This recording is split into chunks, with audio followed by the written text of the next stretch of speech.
We also have a young, innovative workforce. There's so much potential. So our call is, let's pull together. Thank you for coming. Thank you for ensuring you listen and are present and will act around a climate agenda determined by the African continent. An agenda that is going to safeguard our people, our communities, livelihoods on the continent, our economies, and ultimately, ladies and gentlemen, when we safeguard Africa, we safeguard the world. Can we give that a round of applause, please? Please. Safeguarding Africa is safeguarding the world. Now, to help guide us on this journey with an incredible lineup of speakers, please give a very warm welcome to the Honorable Soipan Tuya, Cabinet Secretary, Environment, Climate Change and Forestry for the Government of Kenya. Mheshimiwa. Thank you.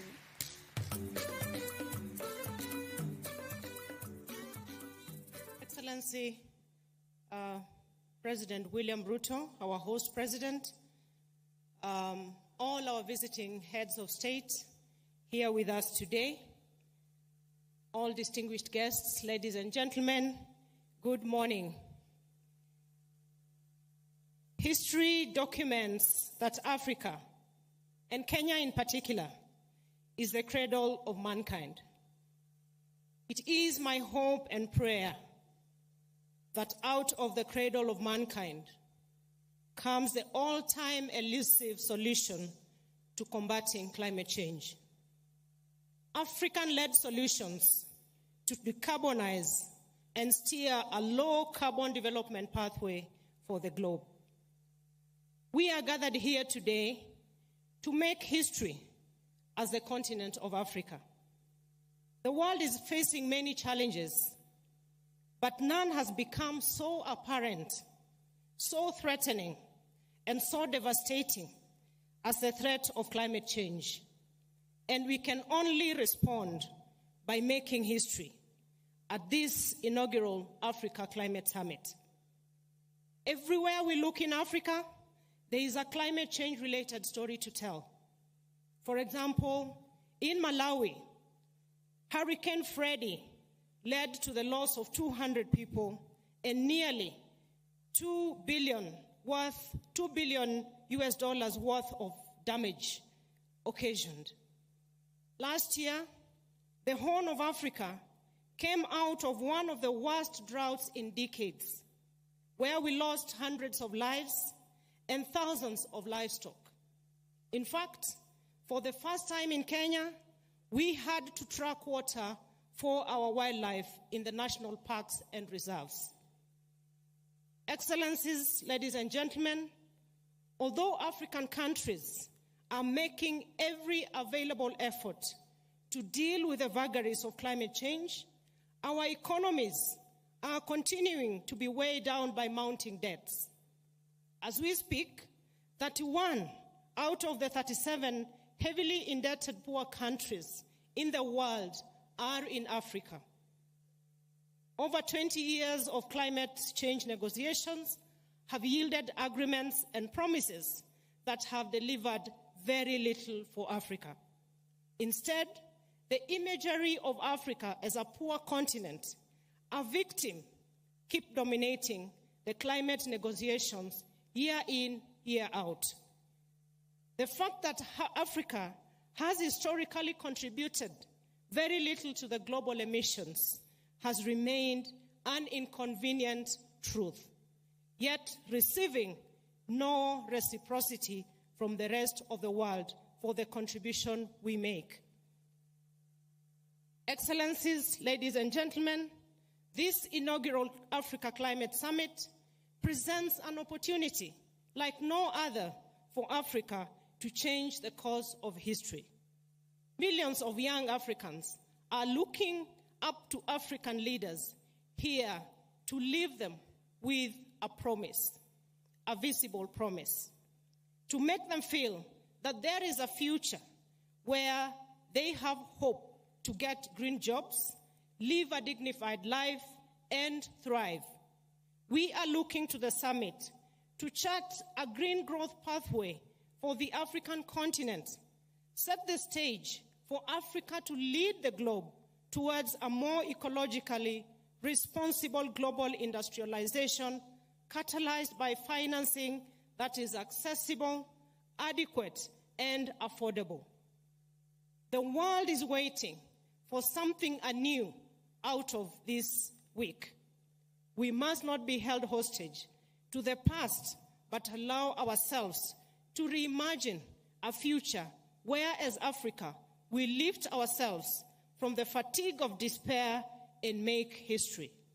Excellencies, I am persuaded that the time is now, and I beseech us to respond to this historical call by proposing radical solutions to the world that will help us deal with the climate change. I invite us to listen to the inner urge calling us to serve humanity, that we go down in history, that it is out of Africa, the cradle of mankind, that the solution for climate change came forth.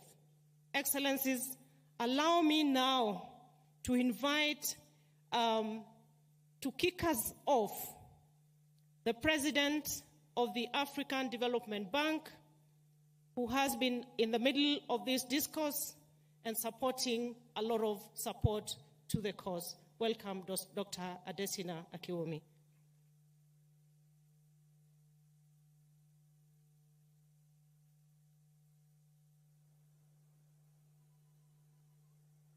Thank you very much, Cabinet Secretary.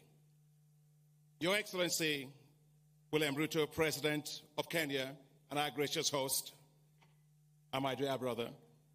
Your Excellency, Azali Assoumani, President of Comoros and Chairperson of the African Union. Your Excellencies, Heads of State and Government. Your Excellencies, the First Ladies. Your Excellency, Moussa Faki, Chairperson of the African Union Commission. Your Excellency, Antonio Guterres, Secretary General of the United Nations. We are also joined today by Your Excellency Ban Ki-moon, former Secretary General of the United Nations. Your Excellency Ursula von der Leyen, President of the European Commission. Your Excellency Mustafa Madhoudi, Prime Minister of Egypt. Your Excellency Sultan Al-Jaber, COP28 President-designate, honorable ministers, ambassadors, heads of diplomatic missions, the amazing youth and women of Africa. Distinguished ladies and gentlemen, good morning, everyone. Habari sa asubuhi. I think I got it right somehow. I wish to commend you, Your Excellency President Ruto, for your excellent leadership in convening this Africa Climate Summit, and for your dynamic and passionate leadership in spearheading Africa's first Climate Summit. Thank you very much, Mr. President. Thank you for hosting us all in this beautiful nature-blessed country of Kenya. The African Development Bank is pleased to be a major sponsor of the Africa Climate Summit. The presence in such large numbers of Your Excellencies, heads of state and government, ministers and development partners from around the world says it all. Africa's voice on climate change will resonate across the world. The Africa Climate Summit will shape the future pathway of Africa's development. We gather because the people of Africa expect us to act. We gather because the future of the youth of Africa is at stake. We gather because we must galvanize global actions on climate. We gather because our collective existence is at risk. Climate change is short-changing Africa. Droughts and floods have been increasing across the continent. No country is spared. As we gather today, if we strain our ears enough, we will hear the calls of urgency from farmers whose crops and livestock are being destroyed, the voices of fishing folks whose catch is reducing and livelihoods are being imperiled, the voices of the young whose future is being compromised, the voices of women and children who bear the brunt of climate change, the voices of economists unable to cope with the ever-rising costs of climate-induced risks. We have a duty and responsibility to hear these voices and to act with a greater sense of urgency. And responding requires action at three levels. At the global level, the developed economies must meet their commitment to provide $100 billion annually in climate finance. The global climate financial architecture must be changed to prioritize the needs of Africa. At the national level, we must accelerate actions on climate adaptation. And that is why the African Development Bank has committed to providing $25 billion towards climate finance by 2025. We have also launched the African Adaptation Acceleration Program, together with the Global Center on Adaptation, the largest climate adaptation program in the world. Africa must develop with what it has, not what it does not have. Africa is blessed with large sources of renewable energy in the world. Renewables from solar, hydro, wind, and geothermal. But we cannot power Africa with potential. We must fully unlock Africa's renewable energy potential. That's why the African Development Bank is implementing a $20 billion Desert to Power program to harness the power of solar and deliver electricity for 250 million people. We must power every home, every school, every hospital, and provide stable, affordable, and reliable power. But we must, Your Excellencies, be pragmatic. Africa must use its natural gas and combine it with renewable resources. The International Energy Agency's analysis shows that doing so would only add 0.5% to global emissions. Give us space to grow. We must ensure that Africa's food and agricultural systems are climate resilient. The African Development Bank's flagship program, Technologies for African Agricultural Transformation, has provided 12 million farmers in 21 countries with climate-resilient agricultural technologies. In Ethiopia, climate-resilient wheat varieties supported by the bank has helped it to become self-sufficient in wheat in just 3 years. We are acting at scale to feed Africa with climate resilience. Under the leadership of President Macky Sall, as the then chairperson of the African Union, and the strong leadership of you, our heads of state and government, we succeeded with the Feed Africa Summit held in Dakar in January. We developed food and agriculture delivery compacts for African countries. We have mobilized, Your Excellency Presidents, heads of state and government, globally, $72 billion to support African countries to implement these food and agricultural delivery compacts and to assure food security and food sovereignty within 5 years, and doing so with climate-resilient agricultural systems. I wish to recognize all development partners from around the world and the African Union Commission who work so tirelessly with us to make this happen. Thank you very much. We will repeat this at the Africa Climate Summit with the development of climate change adaptation investment compacts to help channel financing to national climate adaptation action at scale. We must ensure that resources mobilized do not stay simply in government offices, but reach and protect the lives of people in our villages, in our towns, and in our cities. All lives must be protected from climate change. We must put the youth and women at the core of climate financing. That's why the African Development Bank and the Global Center on Adaptation are announcing here today the launch of a $1 billion facility for Youth Adapt program that will accelerate access to financing for the youth to tackle climate change. The youth are not just the future of Africa, the youth are the present of Africa.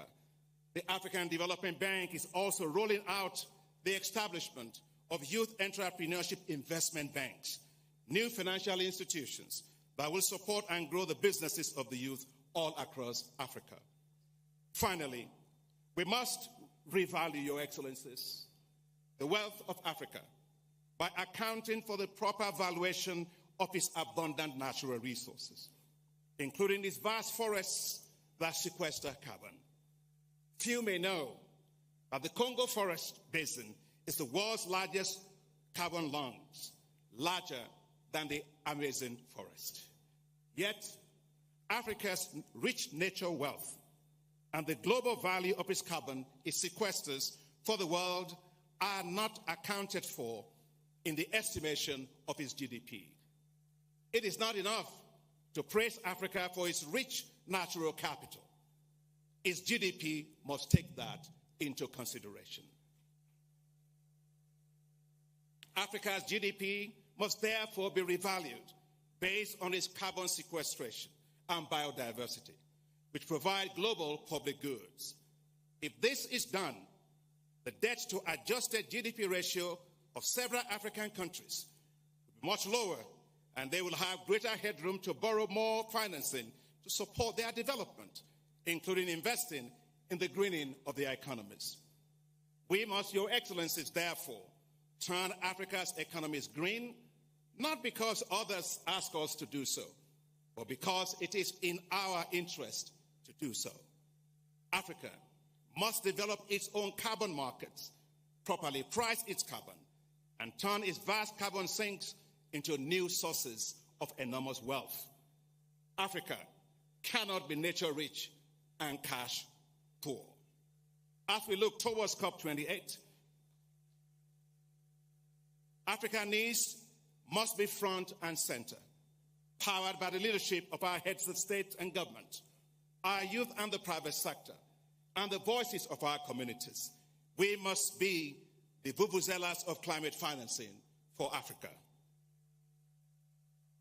Together with partners from around the world, let's make it happen for Africa. Thank you very much. Merci beaucoup. Gracias. Shukran. Asante sana.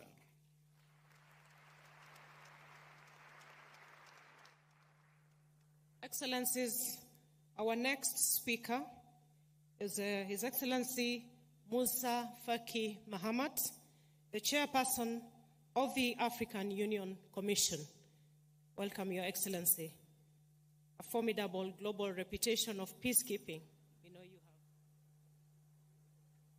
have. Excellency Dr.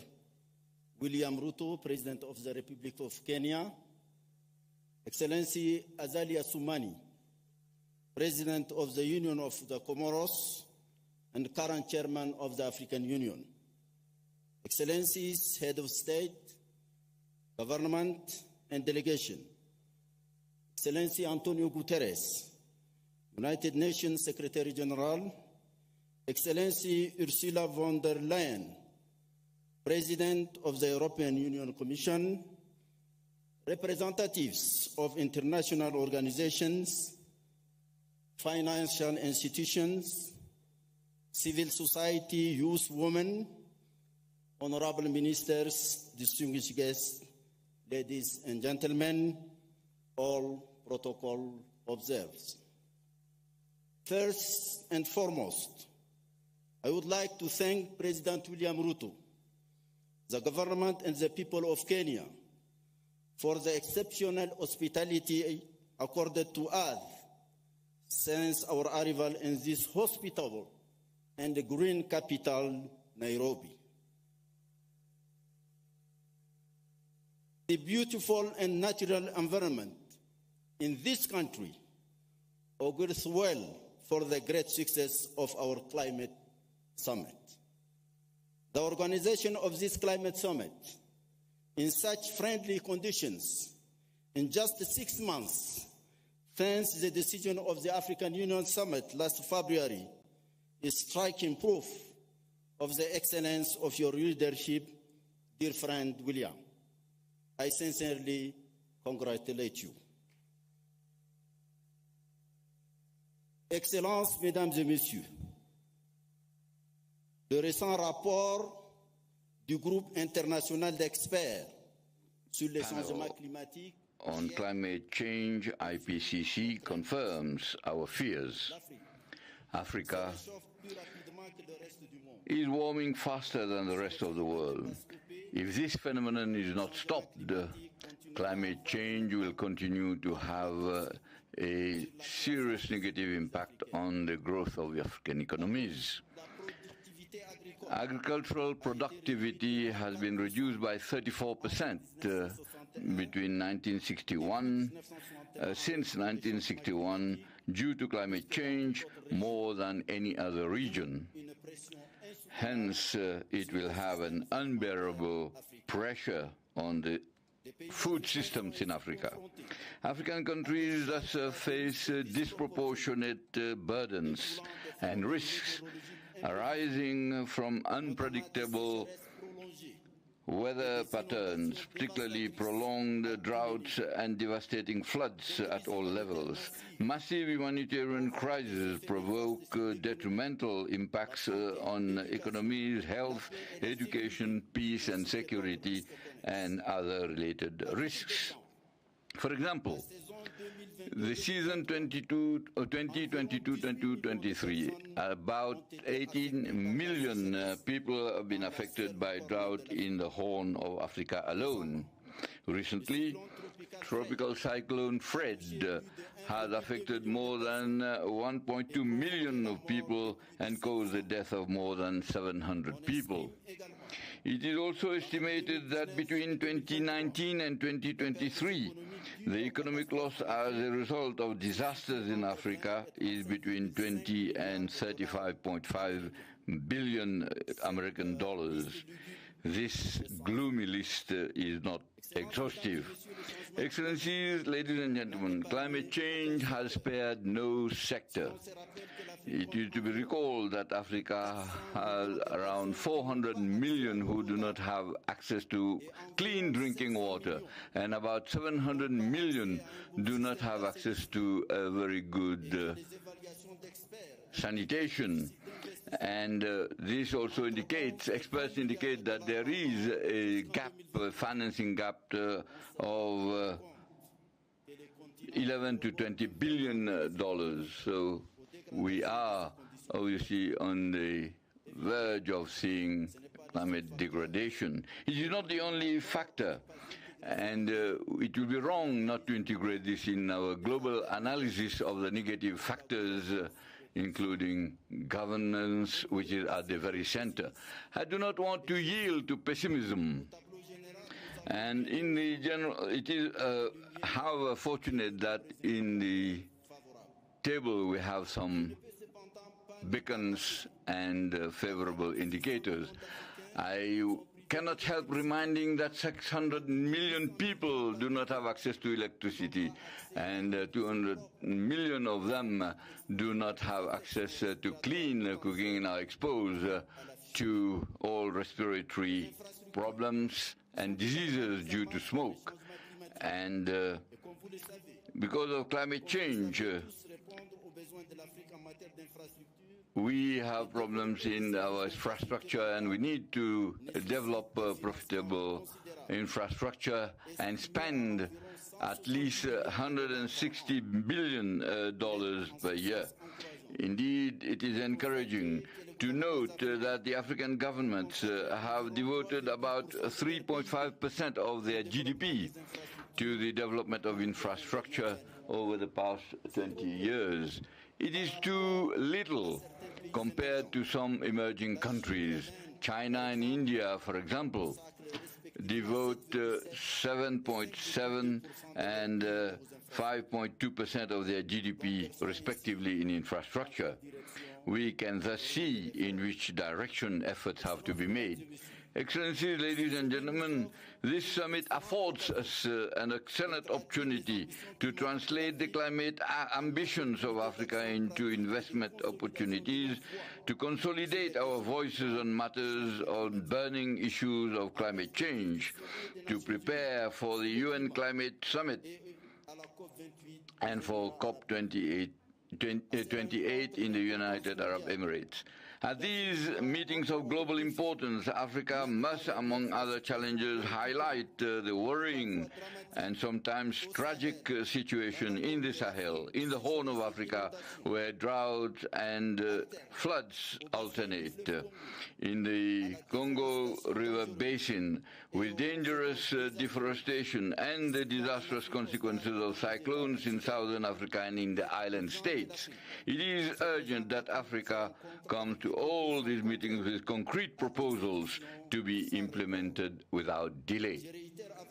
I strongly reiterate my call to come to the next two meetings with precise proposals without drowning them in literature and the usual litany on the imperative need for collective justice for Africa, where responsibility is very limited in the pollution of the world, with an inversely proportional share of the volume of global investment in the field of environment.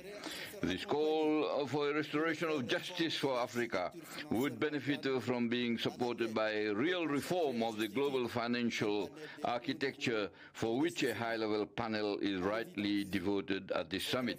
Obviously, this reform must resolutely focus on the financial organs and structures, institutions which structure the universe, which operate far from Africa.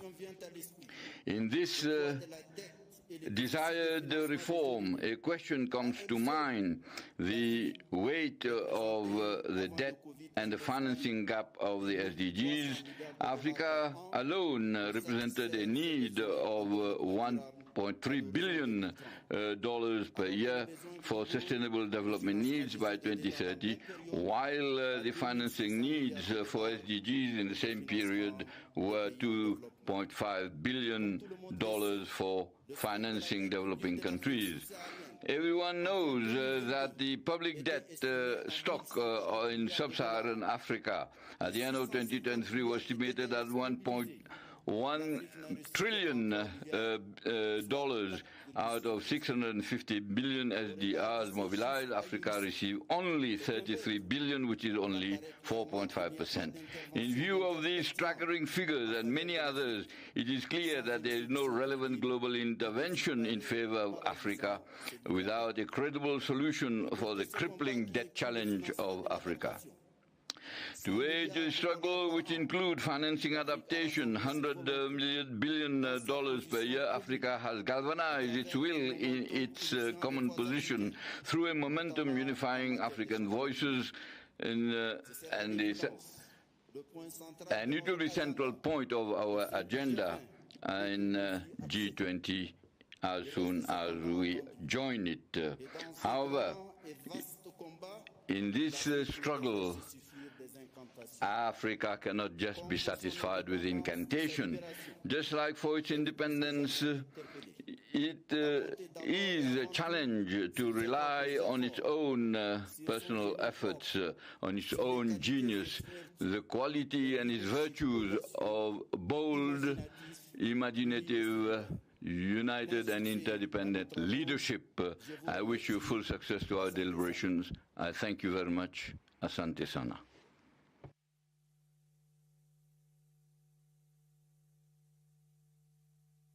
Excellencies, we are overwhelmed by the support that we have received for the summit, and we want to listen to each and every one of us. So I would like to plead with Your Excellencies that we stick to the agreed 5 minutes so that we can have everybody speaking to this. Next, Excellencies, out of COP27 in Egypt was the establishment of a loss and damage fund and the finalization of the details to implement the Santiago network. It was also the first time food security was recognized in the COP conversations. The Arab Republic of Egypt was a COP27 presidency, and it is my honor now to invite His Excellency Mustafa Madbouli, the Prime Minister of Egypt. Welcome, Your Excellency.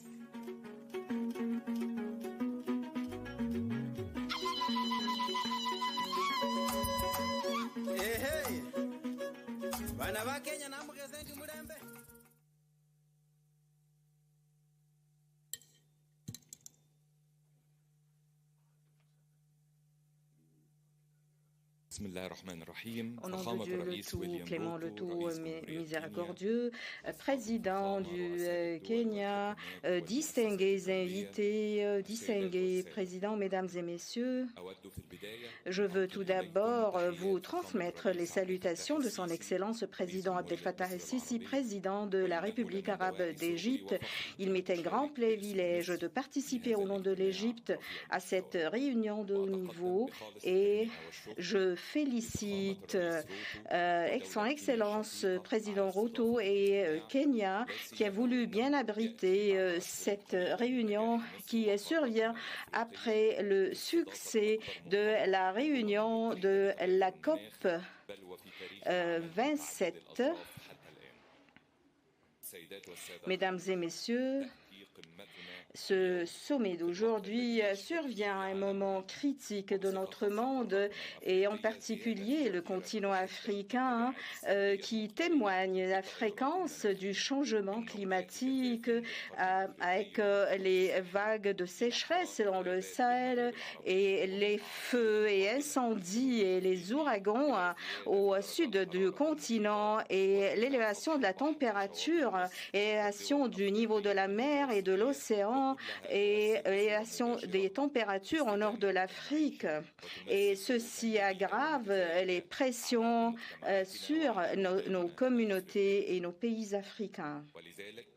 C'est pour cela que l'Égypte, à partir de son engagement pour contribuer aux efforts pour faire face au changement climatique, s'est efforcée pour avoir des résultats au cours de la conférence du Sharm el-Sheikh pour passer à l'application à travers l'accélération, la mise en place des projets et pour répondre aux besoins des pays en développement et renforcer les efforts internationaux pour passer aux économies vertes à basse émissions. L'Égypte, en tant que président de la conférence, que Sharm el-Sheikh soit un point de départ pour répondre aux attentes des pays africains pour faire face aux défis du changement climatique. Dans ce même contexte, notre conférence survient pour confirmer notre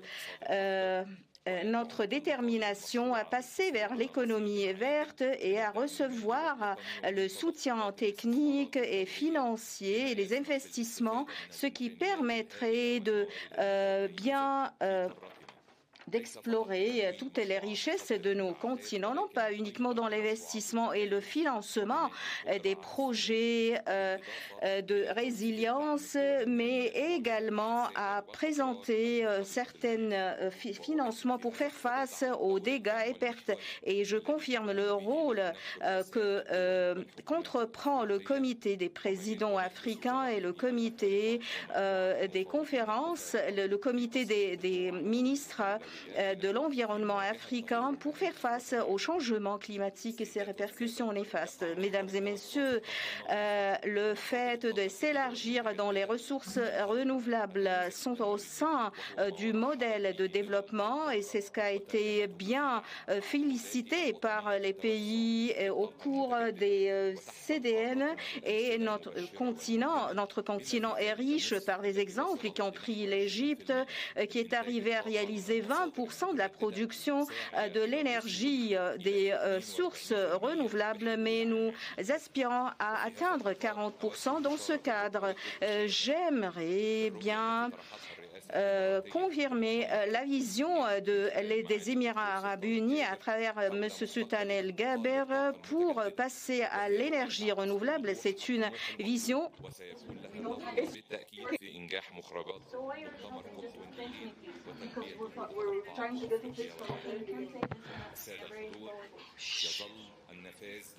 Access to finance is the bottleneck that faces Africa and developing countries.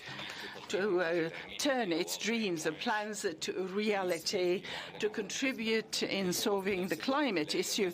And meanwhile, that doesn't touch the path of development or have more burden and of debts.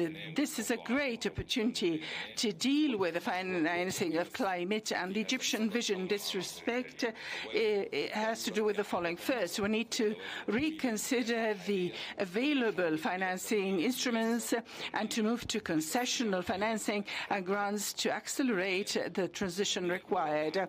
Second, we need to reconsider the capital flow to ensure that Africa should get its fair quota of financing.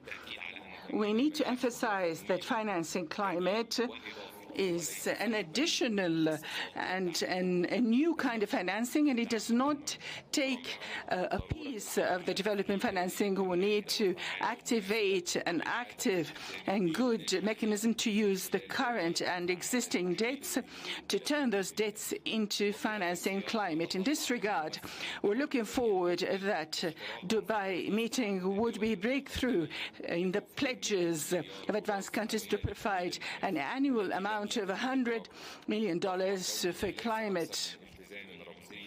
It is a symbolic pledge because we do have a historic responsibility. In conclusion, I'd like to re-emphasize that the nature of climate change and dealing with can only be through cooperation based on enhancing a multilateral system, based on equity and justice, bearing into consideration the specificity of each country. And I'd also emphasize what Kenya proposed as a vision to draft and to formulate our discussions in this meeting, and re-emphasize that Egypt,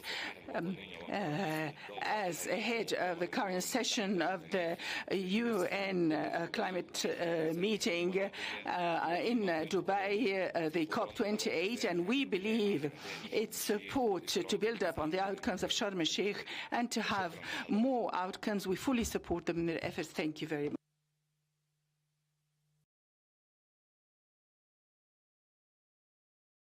Your Excellencies, Africa is Europe's closest neighbor and our sister continent. Our geopolitics therefore concern each other. Europe and Africa have close economic, cultural, and geographical ties. To speak for the European Commission, I would now take this opportunity to invite Her Excellency Ursula von der Leyen, the European Union President. Welcome, Your Excellency.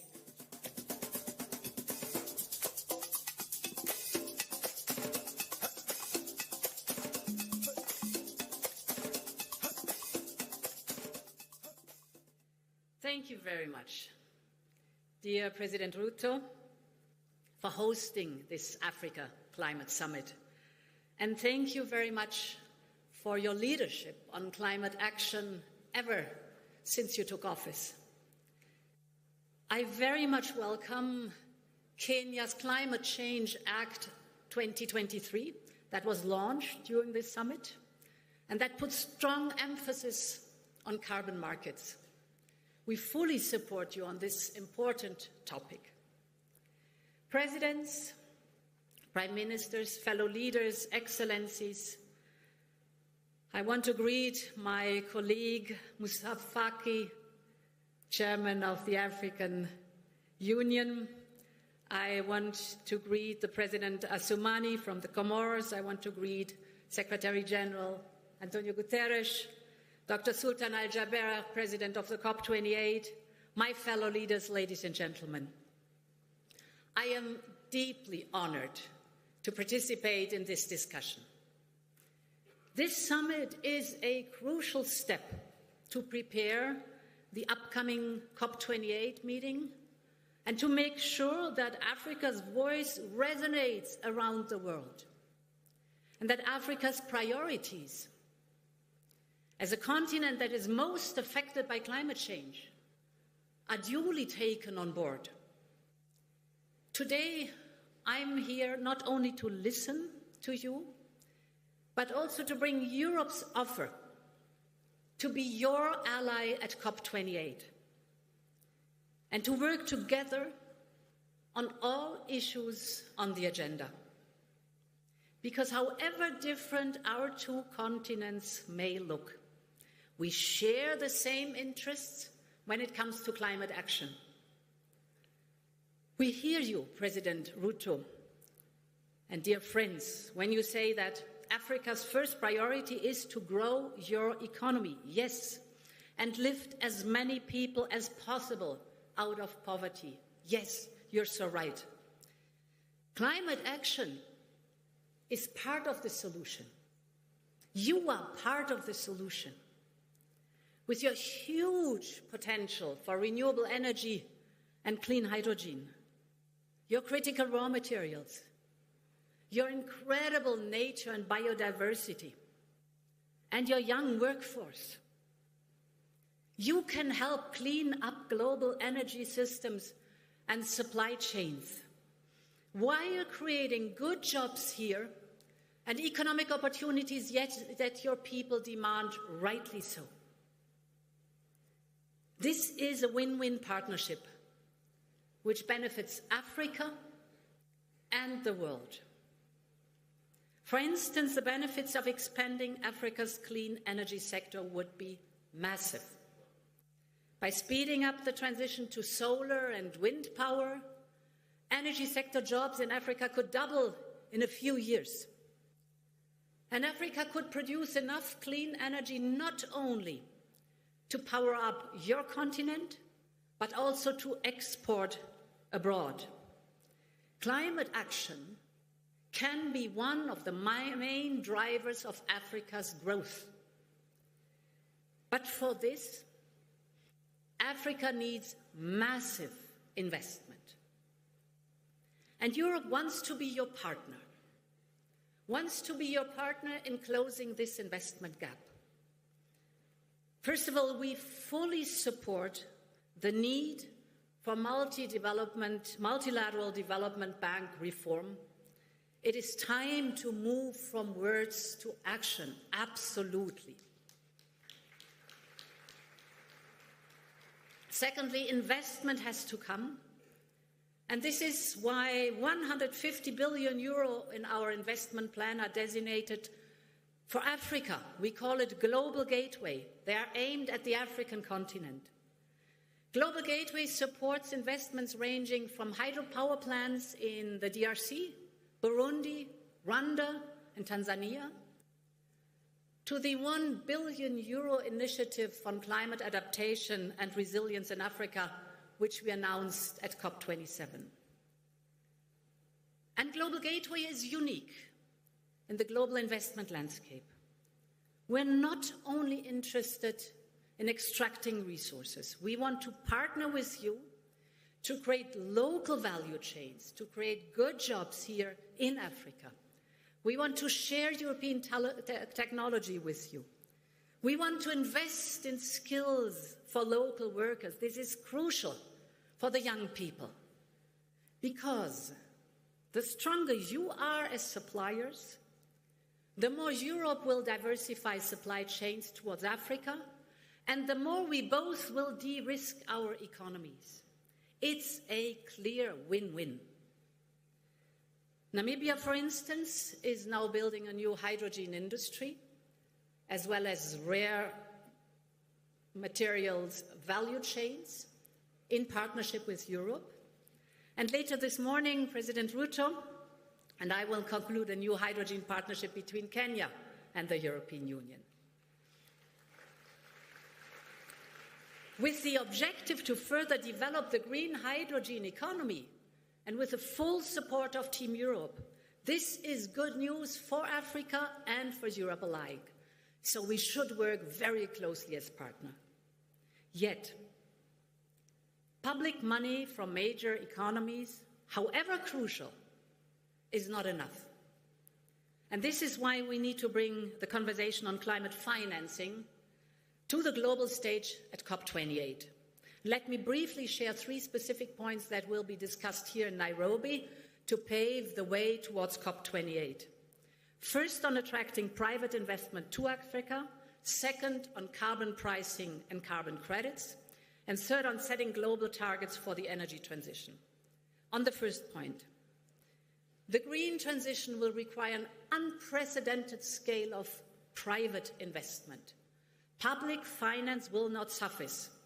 This is true for Europe, but it is also true for emerging market and developing economies. Private capital will need to be mobilized at scale.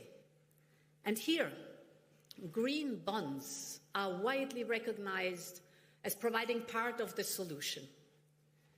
This is why we just put forward a new proposal to attract private investment. It's called Global Green Bonds Initiative. We know that emerging economies can face hurdles to access capital markets, but we can change that together. Europe has the biggest and most advanced green bond market in the world, so we are ready to share our expertise with your teams on how to develop your own green bond markets, and at the same time, we will push on the investor side.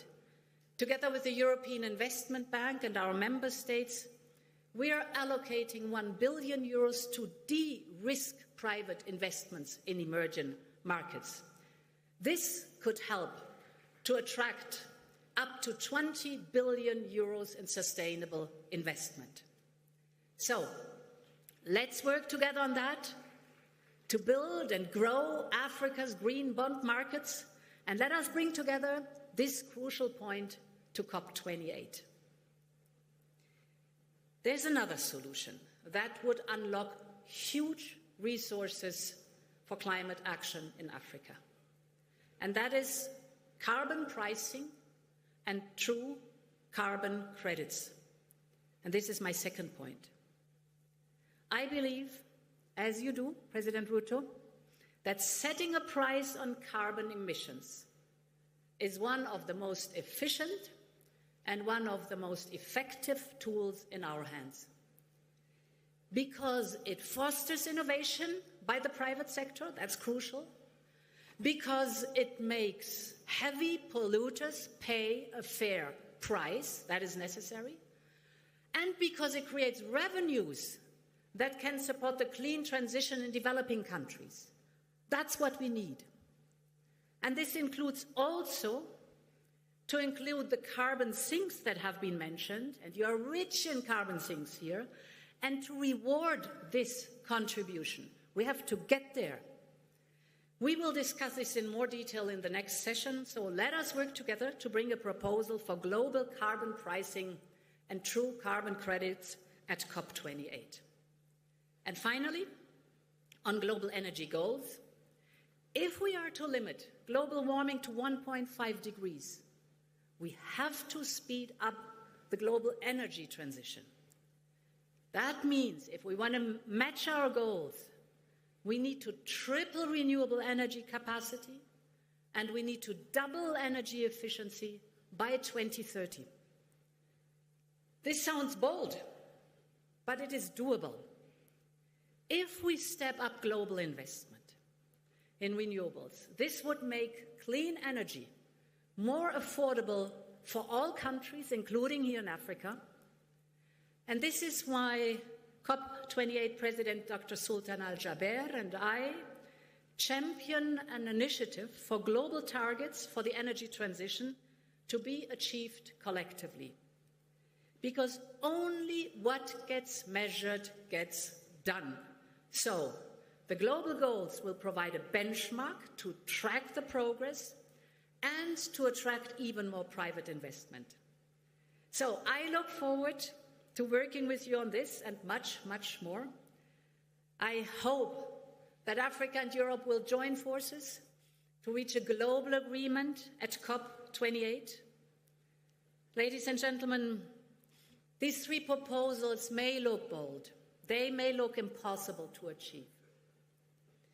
But in the beautiful words of Nelson Mandela, who said, "It always seems impossible until it's done." We have a huge responsibility to fight climate change for the good of our children, for the good of our grandchildren, And I wrote down these beautiful words of the African youth yesterday. Our countries are burning and drowning. As you're not here to save us, we have to trust you now. So, my friends, let's reward the trust of these young people and show responsibility. Let's join forces for COP28. Many thanks. I feel so honored for being invited. Thank you.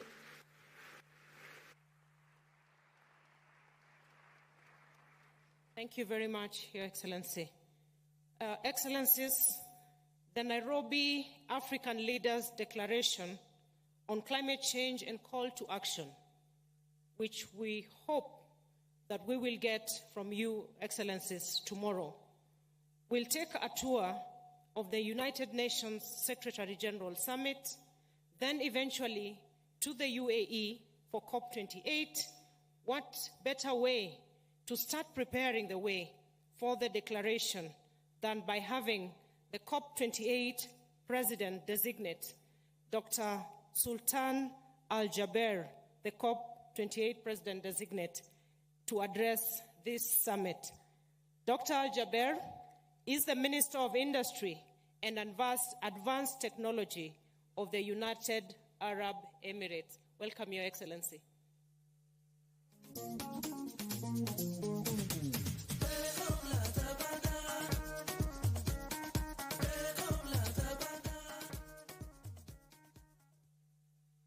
Your Excellency, President Ruto, Secretary General Guterres, Your Excellencies, Heads of States, Your Excellencies, Heads of Governments, Your Excellencies, distinguished ministers, honored guests, colleagues, and dear friends. It is indeed my pleasure to be back here in Nairobi and to have the opportunity to share with you my thoughts at this inaugural Africa Climate Summit, where Africa is evidently championing a new vision for climate action. We're gathering here in Nairobi just 3 days before the UNFCCC releases the findings of the first global stocktake. And let's just face it, we already know that the world is way off track, and we know what this report will actually say and what it will conclude. The world is losing the race to secure the goals of the Paris Agreement. And the world is struggling to keep 1.5 within reach. Collectively, we must admit that we are not delivering the results we need in the time we need them. We must also accept that business as usual is simply not working, and that business as usual will not allow for a paradigm shift. We need a smart, pragmatic disruption. We need an integrated approach that delivers transformational progress. And we need a plan that leaves no one behind. That is why I have been and I continue on calling on all parties to unite around a plan of action that is fully inclusive, a plan of action that fast-tracks a just, responsible, orderly, and well-managed energy transition, a plan that will focus on people, lives, and livelihoods, and a plan that will finally fix climate finance. Ladies and gentlemen, Africa contributes just 3% of global emissions. Yet, we all know that it suffers some of the worst consequences. Droughts, floods, and failed harvests have exposed 1/5 of Africa's people to hunger, tripled the number of people displaced in the last 3 years, and is dragging down Africa's GDP growth by at least 5% every year. But there is also another narrative that unfortunately is overlooked and in a big way undermined and underestimated, that needs to get out there.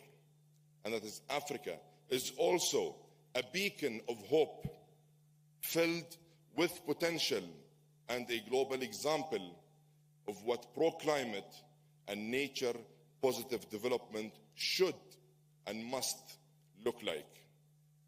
Ethiopia's Green Legacy Initiative is enhancing food security and stimulating green jobs across the Horn of Africa. The countries of the Congo Basin are protecting vital rainforests and helping preserve the world's natural carbon sinks. Kenya is closing on its goal of 100% clean energy by 2030. And the number of sub-Saharan countries in Africa with significant installed solar power has grown 6 times in the last 5 years. This great continent is rich in the resources that can help not just Africa, but the entire world transition to a zero carbon and high growth future. That said, we first need to deal with some realities, and we must accept to come to terms with these facts. Almost half of Africa's population still have no access to electricity. Almost 1 billion people lack clean cooking fuels, and this energy gap will only increase as Africa's population grows. These basic energy needs must be met, and meeting them with low-carbon, nature-positive solutions will meet Africa's development and climate goals at the same time. And the key to making this happen is, of course, finance, and finance, and finance. This finance must be made available. This must be made accessible, and this finance must be made affordable. According to the African Development Bank, $250 billion annually is required to meet Africa's climate finance needs. Africa only receives 12% of that amount, and less than 2% of that is going to adaptation. We can all agree that this is neither just or equitable. We must agree that it is a big missed opportunity. The World Bank estimates that every dollar spent on climate adaptation brings an average of $4 in benefits. It simply makes sense for Africa to get a fairer share of global climate finance. That is why I am calling on donor countries to close out the $100 billion pledge they made over a decade ago and to replenish the Green Climate Fund. I will continue to press on these issues. I am also calling on donors to double adaptation finance by 2025, and for all parties to transform the global goal on adaptation from theory and text into real action and tangible results. We also need early pledges for the Loss and Damage Fund to help vulnerable countries recover from severe climate impacts that they already are exploring and experiencing. What was promised in Sharm el-Sheikh must be delivered in Dubai. We can no longer accept pledges and announcements without clear roadmaps of implementation. In parallel, we must upgrade our financial architecture. We need a complete upgrade. In fact, we need a surgical intervention of the global financial architecture that was built for a completely different era. IFIs and MDBs must step up, and they must up their game.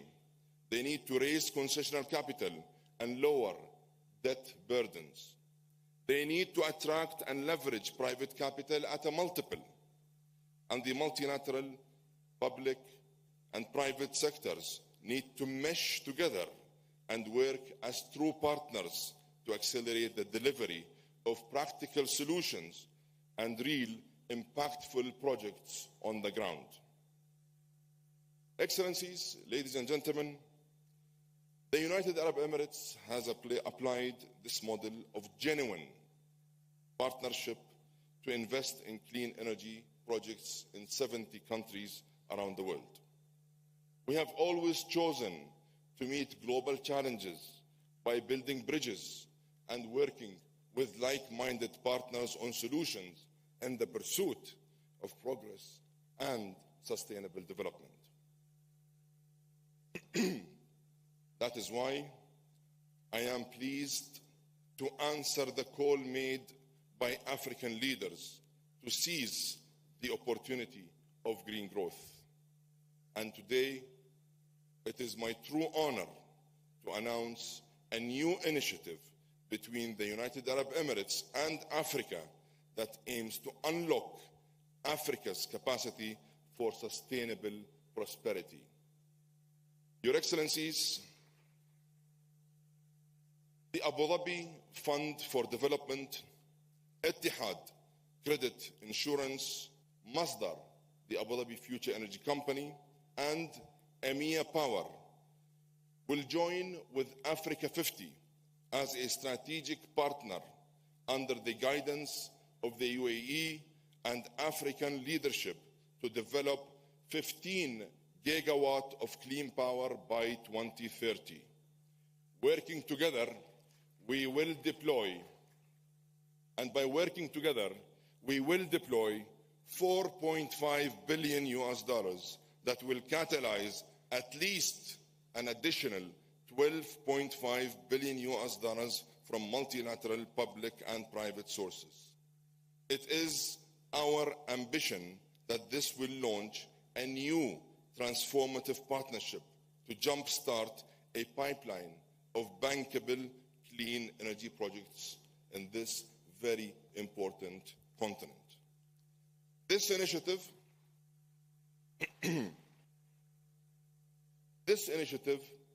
will target countries with clear transition plans, robust regulatory frameworks, and a real commitment to putting the necessary grid infrastructure in place. It will clearly demonstrate the commercial case for clean energy investments across this very important continent. This initiative is designed to work with Africa and for Africa. It will act as a scalable model that can and should be replicated. And it will support COP28's global goal of tripling renewable energy by 2030. And here, let me take the opportunity to thank His Excellency, the President of Kenya, and his government, and the African Union Commission and the EU Presidency for championing this goal alongside COP28. It's through their leadership that they are choosing a path that makes economic and climate sense at the same time. And let me extend an open invitation to all Africa's leaders to join us at COP28 to help mark a new, ambitious era for Africa's sustainable growth. Ladies and gentlemen, as COP28 approaches, I am determined that it is a turning point that delivers for everyone, everywhere. We don't want to leave anyone behind. Climate change is a global fight, and it demands a global solution. If Africa loses, we all lose. And if Africa succeeds, we all succeed. Progress for one is progress for all. Let's unite, act, and deliver to turn the rhetoric into real results. Let's turn pledges into tangible projects on the ground. And let's launch a new and optimistic future that puts the world on a climate-positive pathway and offers an opportunity for all to prosper. I thank you all, and I look forward to receiving you at COP28. Thank you.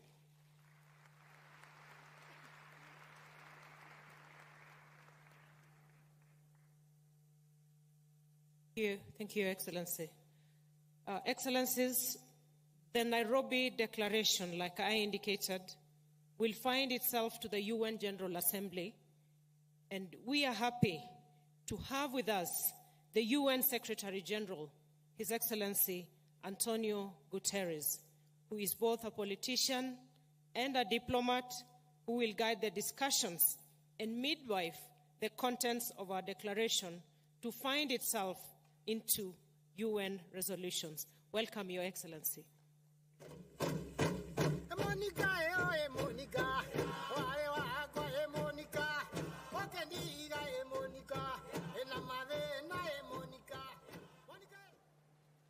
Your Excellency, dear President William Ruto, thank you very much for your initiative, your enthusiasm, and your leadership that brought us together. Asante sana. Excellencies, friends, an injustice burns at the heart of the climate crisis, and its flame is scorching hopes and possibilities here in Africa. This continent accounts for less than 4% of global emissions, yet it suffers some of the worst effects of rising global temperatures. Extreme heat, ferocious floods, and tens of thousands dead from devastating droughts. The blow inflicted on development is all around, with growing hunger and displacement, shattered infrastructure, systems stretched to the limit, all aggravated by climate chaos not of your making. It is still possible to avoid the worst effects of climate change, but only with a quantum leap in climate action. The people of Africa and people everywhere need action to respond to deadly climate extremes. First, we need far greater climate ambition, with countries hitting fast forward and massively accelerating action to limit temperature rises and impacts.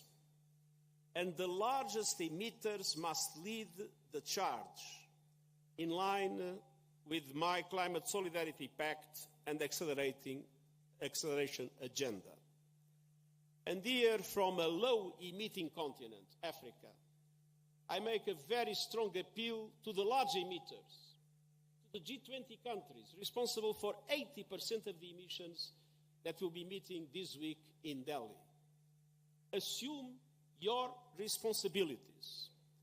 Developed countries must commit to reaching net zero emissions as close as possible to 2040, and large emerging economies as close as possible to 2050, with support from developed countries to do so.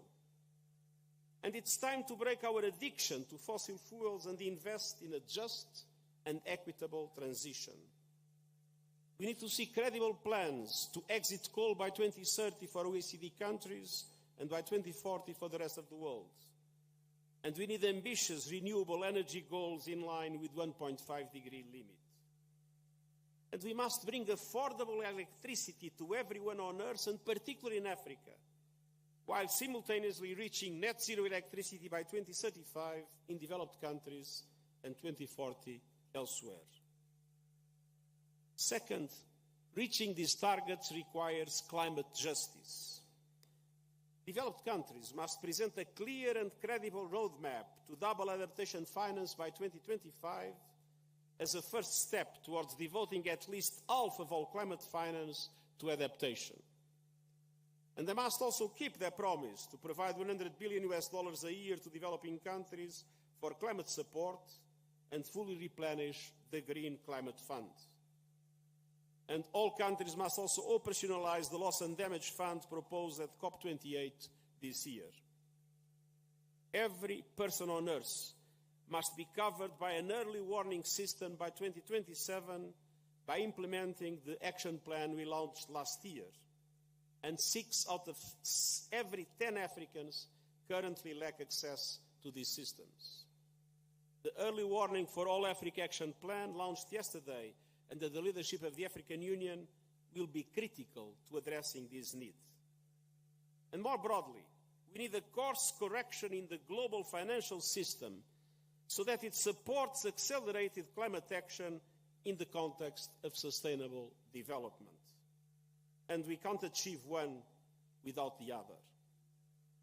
And this means an international financial system that is able to provide an effective debt relief mechanism that supports payment suspensions, longer lending terms, lower rates. And it means recapitalizing and changing the business model of multilateral development banks so they can massively leverage private finance at affordable rates to help developing countries build truly sustainable economies.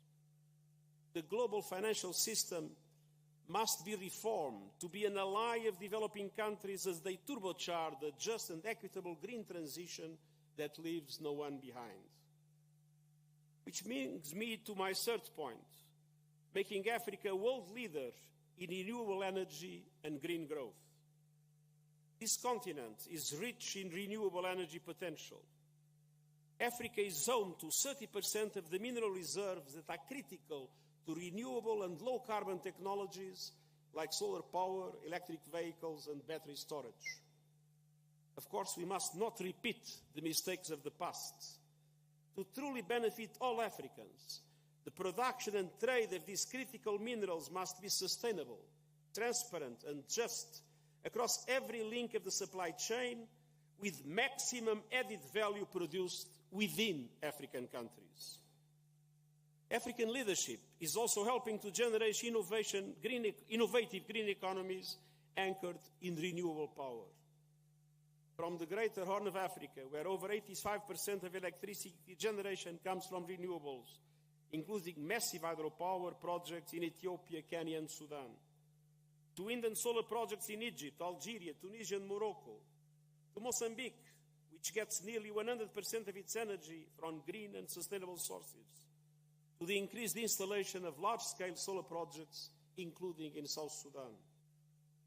At the same time, Africa is home to 60% of the world's best solar resources, but only 2% of global investments in renewable energy over the last 2 decades.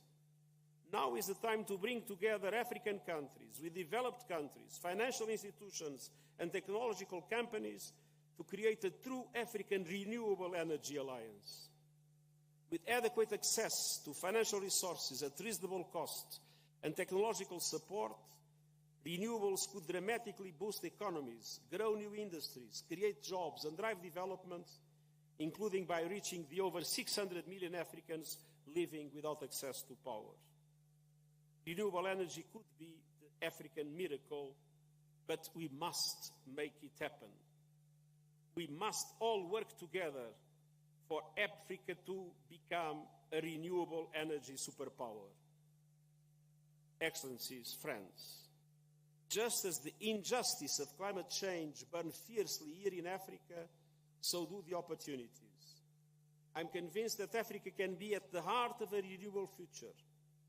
The summit and the solutions being discussed here represent a big step forward, but our countries must not be alone in this journey. At the end of this month, I will hold, on the way to COP28, a Climate Ambition Summit to summon the world's attention and committed action to climate change and the need to support developing countries as they transition to a renewable future. Ambition in mitigation must be in parallel with ambition in climate justice. Now is the time for all countries to stand as one in defense of our only home Let's deliver the climate justice that Africans, the world and the planet we share demand and deserve. Asante sana.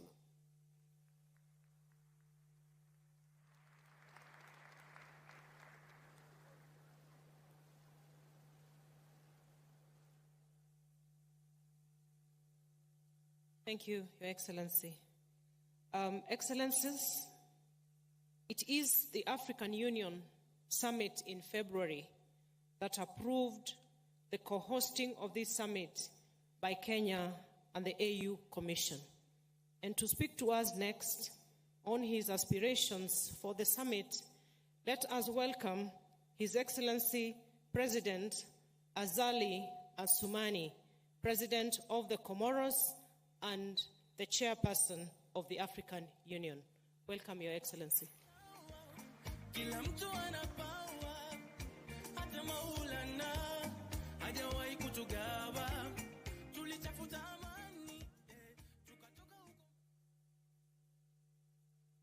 Excellences, Monsieur Ahmed Abako, Dr. William Ruto, Président de la République de Kenya, Monsieur Antonio Guterres, Secretary General, Your Excellency Guterres, General Secretary of UN, Mr. Faki, President of Commission of AU, Your Excellencies, Heads of State and Government, ladies and gentlemen, heads of international organizations, and distinguished guests.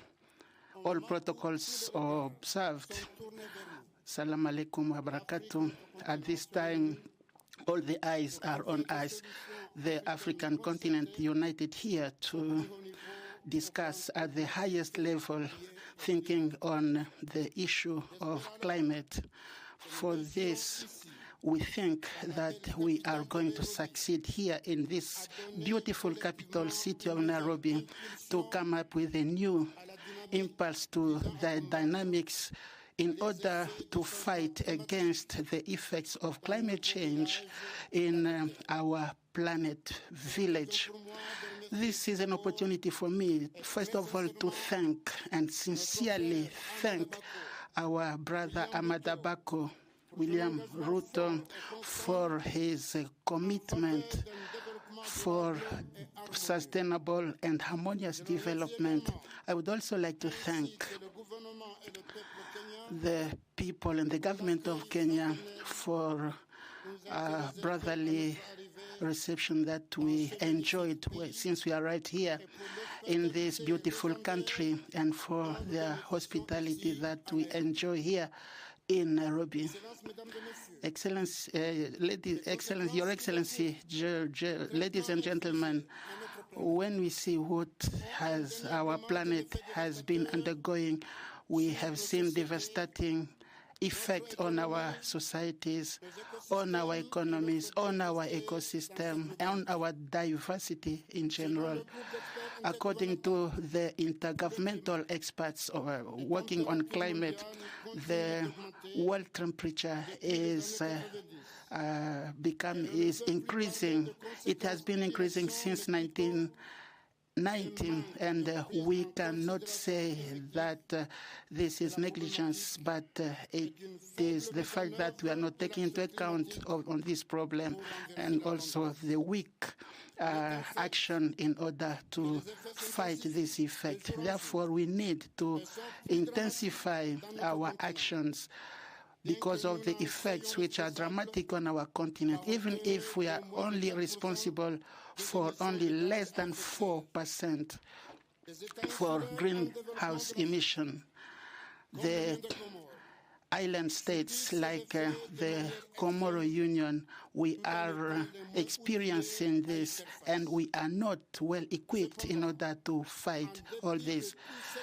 Despite all these challenges, Africa should go ahead and carry out its ambitions as written in policies and strategies at the national and regional level, and also from the contribution at the national level.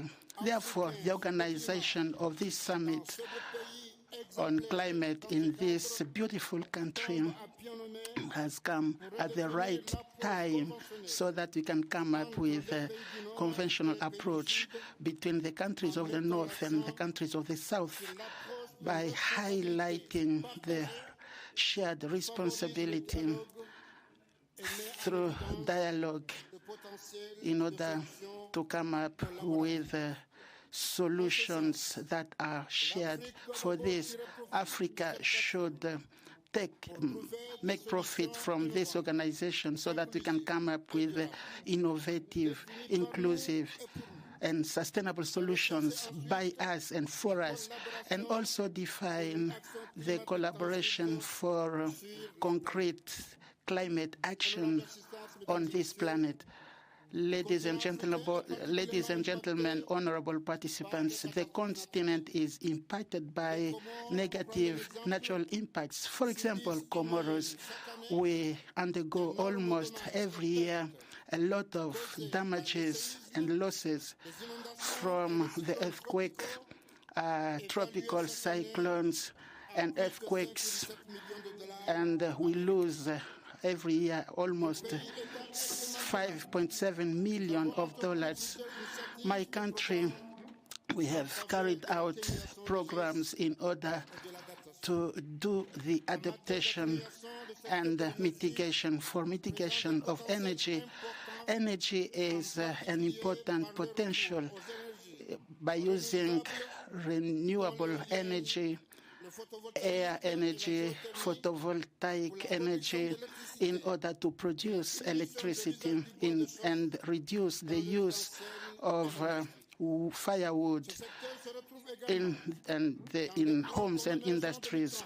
And for our plan of 2030 that we have adopted, our ambition is to make Comoros by 2030 a resilient country to the shocks on all dimensions of sustainable development. As far as adaptation is concerned, for Comoros and other African countries, agriculture sector has been impacted by COVID and the war in Ukraine. That's why it is very important, because we have seen the repercussion of this and aggravated by the food crisis that we have experienced.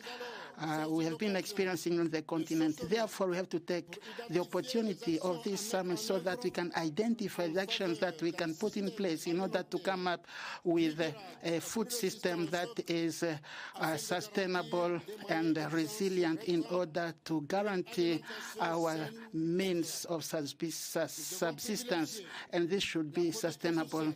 We should privilege social actions, innovation, and resilience, and come up with sustainable agriculture methods, protecting our natural resources, our health and our climate.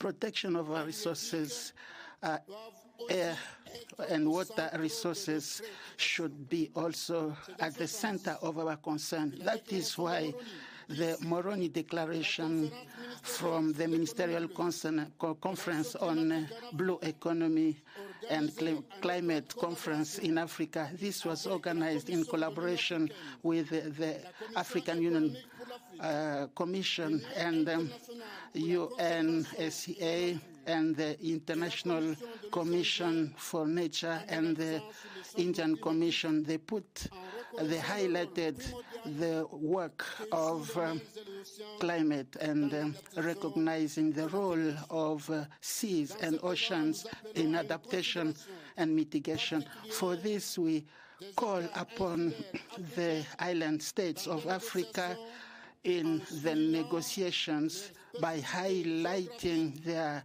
geographical specificity and their vulnerability from extreme events and different environment crises that we've been experiencing.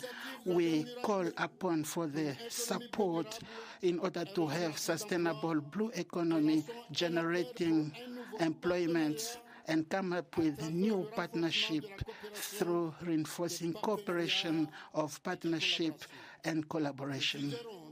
We suggest in this case that the financial aid should be increased. $86 billions of dollars given to Africa is very weak in order to support the current costs. We plead again to come up with mechanisms of funding because of damages and losses, coming up with facilities for all the vulnerable African countries, especially the island countries which are developing. It's also important for us Africans to think about the need to own the modern technologies specializing in surveilling climates in order to alert in time our people when extreme events are about to happen. Ladies and gentlemen, Your Excellencies, to summarize, I can say that the world threat of climate change and the effect of environment is going to exacerbate the complex nature of the world, which affects women and youth in a disproportionate manner. I would like to say that the Declaration of Nairobi will certainly express our African solidarity, to speak with one voice, to express our African specificities. I am confident that we'll come with true solutions to the big continental and world challenges that we will also defend at the COP28 that will take place in Republic Arab Emirates. And they need our support through the personal commitment of its President Sheikh Nahdet Al Nahyan through innovative technology in order to fight effectively against climate change. Asante sana. Thank you.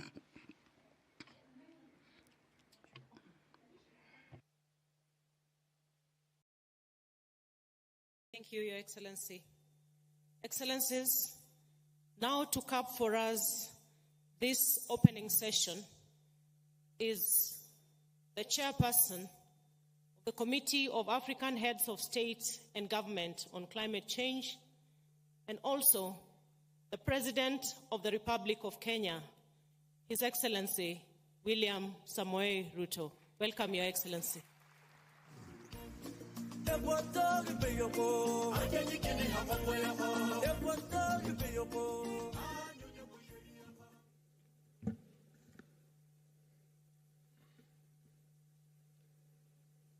Your Excellencies,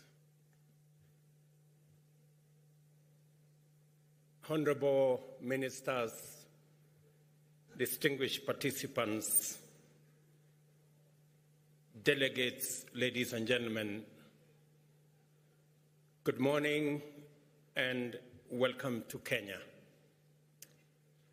This African moment is a global moment where climate action is actually green growth. I am delighted to be here with you for a number of reasons.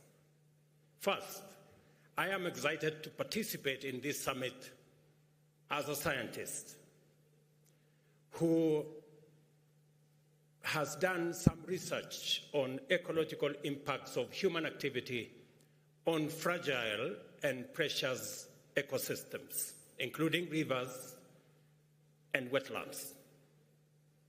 I am also privileged to be leading the Kenyan delegation to the Africa Climate Summit. And besides, I have the honor for the time being of serving the young green continent of the future as the chair of CAHOST, the Committee of African Heads of State on Climate Change. And for hosting this event with my good brothers from the AU. And I dare say this conversation is happening in the right city, where the UN has the global environmental capital, where we have UNEP. I am therefore highly encouraged by your strong response for our invitation to attend and participate in this inaugural transformative Continental Assembly convened to focus on climate action from the standpoint of generating African solutions to global challenges. The participation in the numerous events that make up this summit has so far demonstrated impressive commitment, extraordinary enthusiasm, exemplary motivation, and unparalleled determination to confront the problems, clarify issues, engage inclusively, and define a unique strategy platform for the implementation of bold interventions to catalyze progress in the global climate action agenda. I welcome you to Nairobi, our burgeoning and sleepless green city in the sun that is bounded by a national wildlife park and a close canopy of indigenous forest. In between, our capital pulsates with the restless energy of community, enterprise, industry, innovation, learning, fun, and adventure. Please feel at home and find time to enjoy the sights and sounds of our city and country. And when I say welcome home, it's both figuratively but also in reality. I did say yesterday, I did inform the participants yesterday that Kenya, where you are sitting, a few kilometers from where you are sitting, has been discovered the earliest remains of man on Earth. And it means that before you guys went all over the place in Africa, Europe, and America, and the rest of the world, we all began from here. And therefore, it is correct for me to tell you, welcome home. And while you are away, these are the greetings, just so that you find your way around. Jambo is the greetings. Maybe, and when somebody else tells you Jambo, you reply Jambo. It's simple. Jambo. Good. I will take you one more step. When you want to say, how are you? You say, Mambo. Simple. And then the reply is, Poa. Okay, let's go. Mambo. Good. There you go. So I'm sure you'll find your way around with that. Africa is a very young continent. Our median age is 19. Africa's youthfulness is precisely the attribute that has inspired African leaders to imagine a future where Africa finally steps into the stage as an economic and industrial power, an effective and positive actor on a global arena. I am very proud because of this realization, and it has motivated Africa's leaders to create meaningful opportunities for young people to participate in, contribute to, and take charge of consequential endeavors in many sectors. This bold policy is already transforming the strategic landscape of climate action and is swiftly propelling our continent to a focal point of global sustainability agenda. On Sunday, at the Youth Summit, we saw for ourselves the immensity of the potential that we can unleash simply by facilitating positive youth action at all levels in every sector. Potential and opportunity are both futuristic propositions. The African Climate Summit has been designed to enable us locate our intense engagements and the most energized discourse in order to facilitate imaginative, problem-solving, and innovative interventions that are bold enough to meet the critical challenges of the present and future times. This is why potential, opportunity, the future, and youth are recurrent themes that underlie our interactions in this summit. We have convened here to consult, deliberate, and collaborate in imagining and designing the future of climate action globally and its implications for African aspirations to achieve shared prosperity within one generation. This summit is dedicated exclusively to the transformation of potential into opportunity, the conversion of ideas into actions, and the turning of plans into results. It is about creating a firm consensus, designing effective strategies, securing commitments, and forging transformative partnerships that will drive climate action in the direction and at the rate required to pull our continent and planet back from the brink of a climate disaster.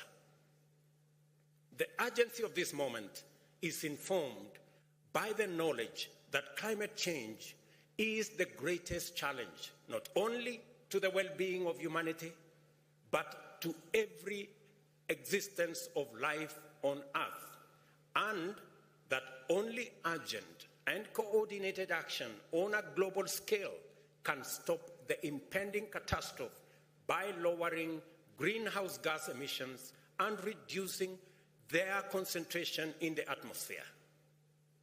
This is an immense and formidable challenge, even at the best of times. However, the time we are in, and in which we must implement this urgent and daunting undertaking, is a complicated and difficult time for nations throughout the world. Regional conflict with geopolitical ramifications have compounded the disruptive impacts of the COVID-19 pandemic to throw global supply chains into disarray, slowing down economies, raising the cost of living, suppressing economic growth, and straining food systems to a breaking point.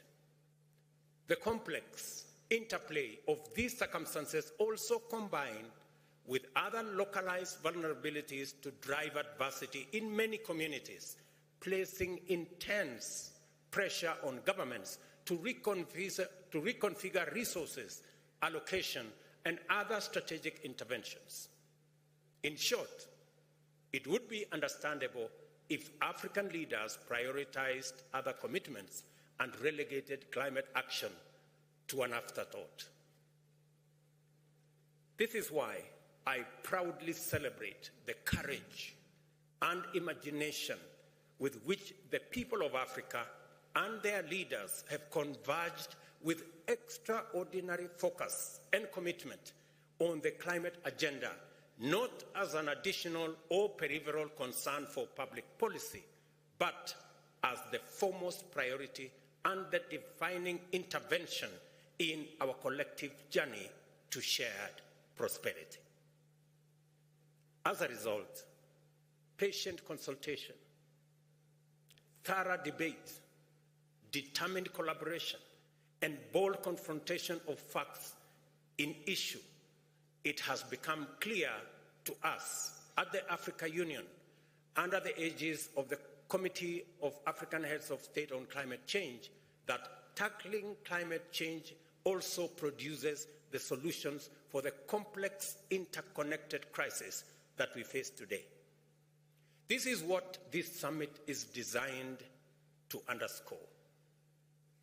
Collectively, we hold the power to transform the current continental and global trajectory.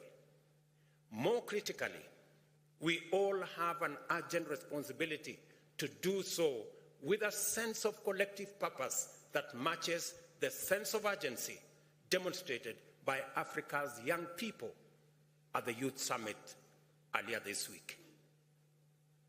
Although we are gathered here to explore the means by which we can unite in action for the greater good, we have taken full account of the fact that we are not all at the same place in terms of our experiences with climate change. All countries struggle to achieve socio-economic progress under various constraints. Due to a range of complex and interconnected historical, political, and economic factors, African countries struggle with unique, inordinate, and incredibly complex structural drawbacks in the quest to provide opportunities for their peoples to achieve prosperity. Nevertheless, we have all, in our different ways, succeeded in making progress over the years amid these extraordinary difficulties. The tragedy of climate change is that it is relentlessly eating away at this progress. And going by evidence based on scientific projections, its appetite to consume our GDP will grow in years to come. We are already losing between 5 and 15% of our GDP growth every year to the adverse impacts of climate change. At the same time, the cost of adaptation continues to rise along with the cost of living, while the cost of development capital for African countries remains prohibitive, as millions of our youth remain unemployed. Only rapid and inclusive transformation, powered by robust industrialization, can place us firmly on a path towards sustainable resolution of these challenges. A sound understanding of the nature and causes of climate change, coupled with our experience of its devastating effects, has provided us with a robust early warning system that the classical economic development progression precedent is not available for us as a pathway to this transformation. As Africans, we are strongly persuaded that not only is it urgent for us to execute an audacious leapfrogging of the traditional developmental pathway to industrialization, but urgent ecological imperatives also dictate that we must go green first before industrializing, and not vice versa, like the advanced industrial economies had the luxury to do. I emphasize this point to underscore the principle underlying Africa's position on climate action agenda and the foundation of our strategic, institutional, and policy direction. We have an unprecedented opportunity to abandon the well-trodden yet unsustainable path of the past and forge a new route that aligns economic inclusion and shared prosperity with climate commitment imperatives. Africa's low rate of greenhouse gas emissions must not relegate us to the margins and footnotes of the global climate agenda.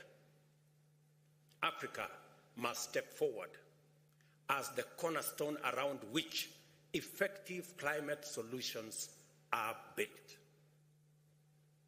Yesterday, I encouraged participants in this summit to disregard the grievance standpoint and instead consider climate action imperative through an opportunity lens. As soon as we do that, a nexus of feasible sequences begins to emerge in an unbroken continuum from potential to opportunity, and through investments and technological innovation into green manufacturing and industrialization, including shared prosperity. our untapped renewable energy potential, together with the world's youngest population of skilled, motivated, and knowledgeable industrial men and women, along with Africa's abundant endowment of natural assets, from carbon sinks to arable land and mineral wealth, confer on us the indispensable fundamentals to swiftly become a cost-competitive industrial hub with ample capacity to decarbonize global manufacturing and green the economies of our continent, our neighborhoods, and the globe.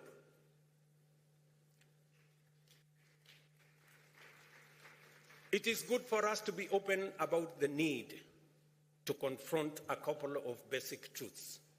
First, it is demonstrably clear that none of the world's industrialized nations will be able to achieve their net zero goals within the time indicated by scientists to avert further warming.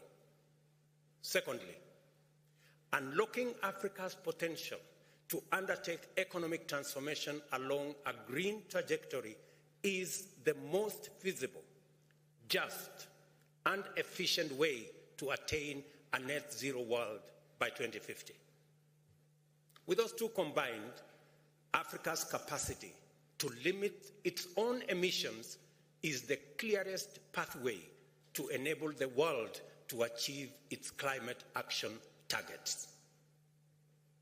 Africa's opportunity is a global opportunity and a chance for humanity to redeem its intergenerational legacy. Scientific experts have consistently demonstrated, from analyzing available evidence and making projections, that these can be achieved while generating jobs in their millions, creating enormous investment opportunities, and catalyzing unprecedented economic growth. Under a proper green growth paradigm, climate action also serves as a robust engine for poverty reduction, employment and wealth creation, and economic transformation. By definition, effective climate action must entail technological leapfrogging to disrupt and invent the industrial development pathway and go green fast. It must also involve effective decarbonization of global production and supply chains and deliberate efforts to remove carbon from the atmosphere at scale. Understood this way, green growth aligns perfectly with opportunity-oriented perspectives of climate change, which presents Africa with its most important means of achieving stability, prosperity, and development beyond middle-income industrial status. To achieve green growth, we in Africa have committed to move with speed and under various effective frameworks to develop the necessary instruments, institutions, policies, and strategies through which we shall design and implement incentives that will accelerate the delivery of priority actions. We shall also support our youth, especially those in enterprise, to enable innovation and deliver localized solutions for the benefit of our communities, and at the same time attract other African and international investors to finance climate action. Every step of this journey will require partnership that facilitate collaboration and multilateral collective action to achieve just development financing mechanisms, deliver equitable access to markets for Africa's green products and services, and a just regime that provides liquidity, debt relief, and affordable investment capital everywhere on the continent at scale. We are all connected to our common humanity and a shared stake in the vitality and livability of our planet. We are also bound firmly by the fact that Earth is all we have, that we have no other home, and that no alternative planet to resort to when things burn here. The most salient implication of this knowledge is that we cannot approach climate action and human development from a disconnected or adversarial standpoint. We cannot pursue climate action through insular, solitary policies. Global warming cannot be mitigated by air conditioning our little pockets and corners of the world.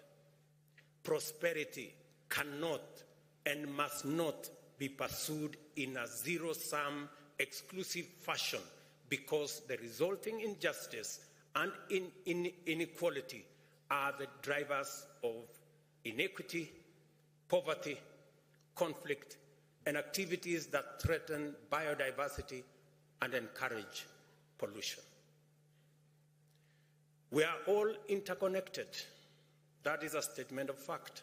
And this existential moment provides us with a unique opportunity to reconnect with our shared humanity. In this summit, you will have heard and will continue to learn more about the bold, transformative, innovative fruits of partnerships, cooperation, and collaboration that are already underway in various parts of Africa. I invite you to pay close attention to as many of these cases as possible and assure you that you will be surprised, challenged, and inspired by the many wonderful demonstrations of bold initiatives in the face of many opportunities. That is the essence of this summit. It is an orientation,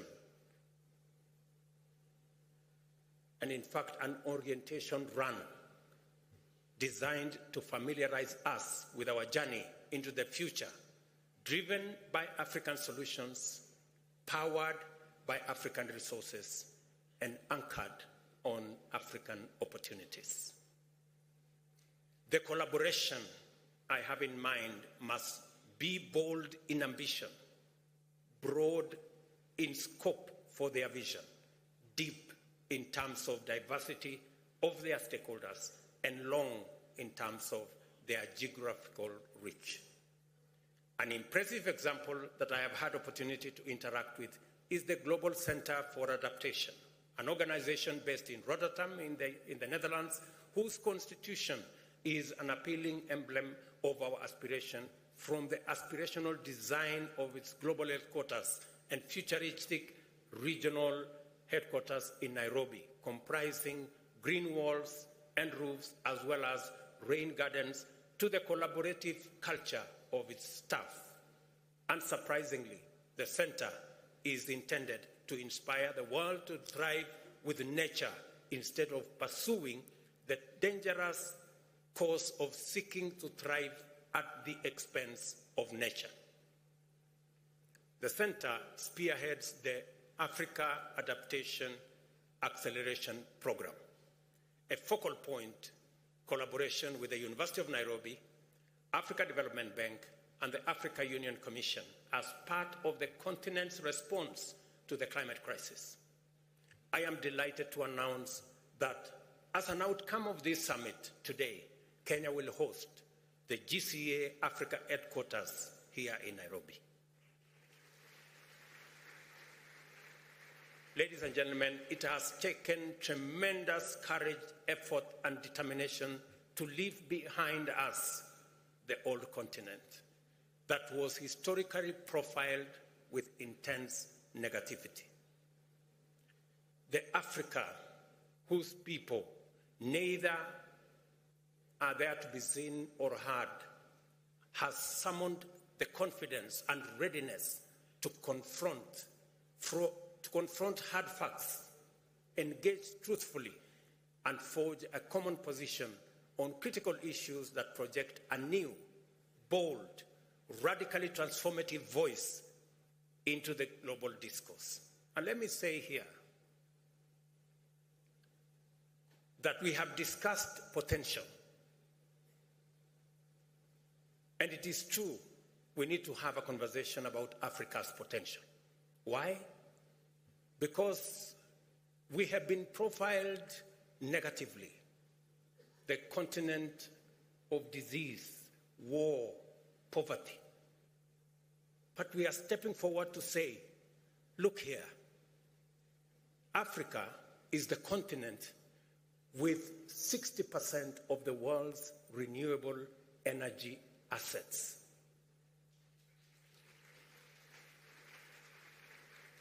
Whether you talk about wind, whether you talk about solar, geothermal, hydropower. Number two, we're saying Africa is the continent that has 40% of the world's critical minerals for energy transition, whether you talk about nickel, cobalt, lithium, manganese. This is where those reserves are. Number three, this is the continent, the youngest continent with a median age of 19. 25% of the world's population will be living in this continent by 2050. We will have 40% of the world's workforce by 2100. This is the continent number 4 that has 2/3 of the world's uncultivated arable land that can transform through smart agriculture into the store, the production store of the world. And number 5, this is the continent that is the lungs of the world. We have the largest natural carbon sequestration infrastructure. In fact, we dare say, if there was a company for collecting garbage globally, and I'm talking about carbon garbage, Africa would have the largest shares because we have the largest lungs. The only problem is that those who produce the garbage refuse to pay their bills and profile the company as broke when it is actually them who have refused to pay the bills. So that is our continent. It's a continent of tremendous potential. And that is why Chinua Achebe told us that until the lion learned the art of writing, all stories glorified the hunter. I think we have learned to write. I think we have learned the art of writing. And that is why we are going to write our own narrative. That is the continent that we belong to. Let me also say another thing, opportunity. Yes, this climate crisis, climate change, and the climate crisis that comes with it, yes, it is true, we contributed the least. Yes, it is also true, we are suffering the most. But in this crisis is Africa's opportunity. And that is what we want to focus on. Africa's opportunity to unlock the tremendous resources that we have for green energy transition. And we must exploit this opportunity. And number 3, so that I conclude, is that this is the continent that has the highest investment potential. We are only limited by 2 things. Number 1, we are limited, as I said earlier in my statement, by high interest rates for development capital. Many of our countries, and we are here and they say figures don't lie, 9 countries are already in debt distress in our continent, over the cliff. 13 countries are classified as high risk, and another 17 countries are classified as moderate risk. And the biggest contributor to debt distress in our continent is high interest rates. We pay 5 times more than others, meaning that in fact, the architecture is set up in a manner that if you borrow, it will be difficult for you to pay. And that is why we need a conversation, and a very candid conversation, and we are saying this in all honesty, around how do we get concessional funding? How do we pay as much as others are paying? How do we get Africa away from paying 5 times more? And I asked in this gathering, we're not asking to be favored. We're not asking to be treated differently. We want a fair financial system that treats everybody equally. Ladies and gentlemen, that is not too much to ask. A fair international financial architecture is not a fair proposition or an unfair proposition to make. Number 2, many of our countries are headed into debt distress because of climate change. Let's be honest, we are suffering the most, whether it is in the Sahel with drought, whether it is in the Horn of Africa with drought, whether it is in South Africa and the southern part of our continent with cyclones, and we are saying the suffering is across the globe, but we carry the biggest brand. I'll contextualize this. And because of climate change, we are forced to divert resources that are meant for economic growth into dealing with the effects of climate change. I will contextualize this. In Kenya, we lost 2.5 million heads of livestock in northern part of Kenya. Combined with Ethiopia and Somalia and Djibouti, we lost 9.5 million heads of livestock. So what did I have to do in Kenya? So in Kenya, I've had to increase resources meant for school feeding from 1.5 million children in school, under school feeding. We've had to scale up this year to 4 million kids in school to be put under school feeding, and we've had to rearrange the budget to provide for that. So when we say climate change is destroying our economies, we are not making statements. We are making statements of fact.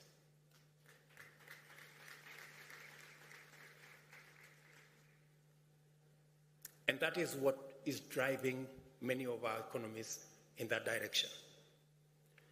And let me contextualize this further. When I was first elected as a member of parliament in a rural constituency in Kenya, I represented a community that is so proud that they think debt is not a good thing. They are risk averse and very debt averse. So, to try and encourage the community that time, then there was this phrase, and I want to say it in the indigenous community.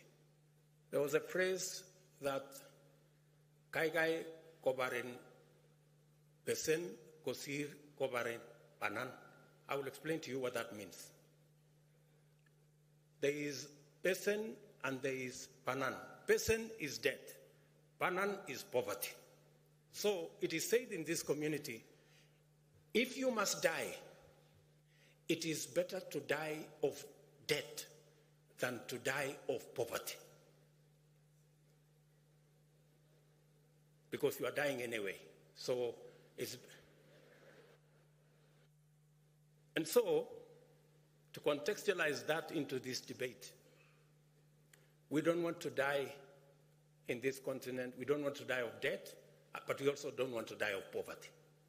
That is why we must have a conversation around multilateral development banks and concessional financing and how we can finance our economies using resources that do not punish us.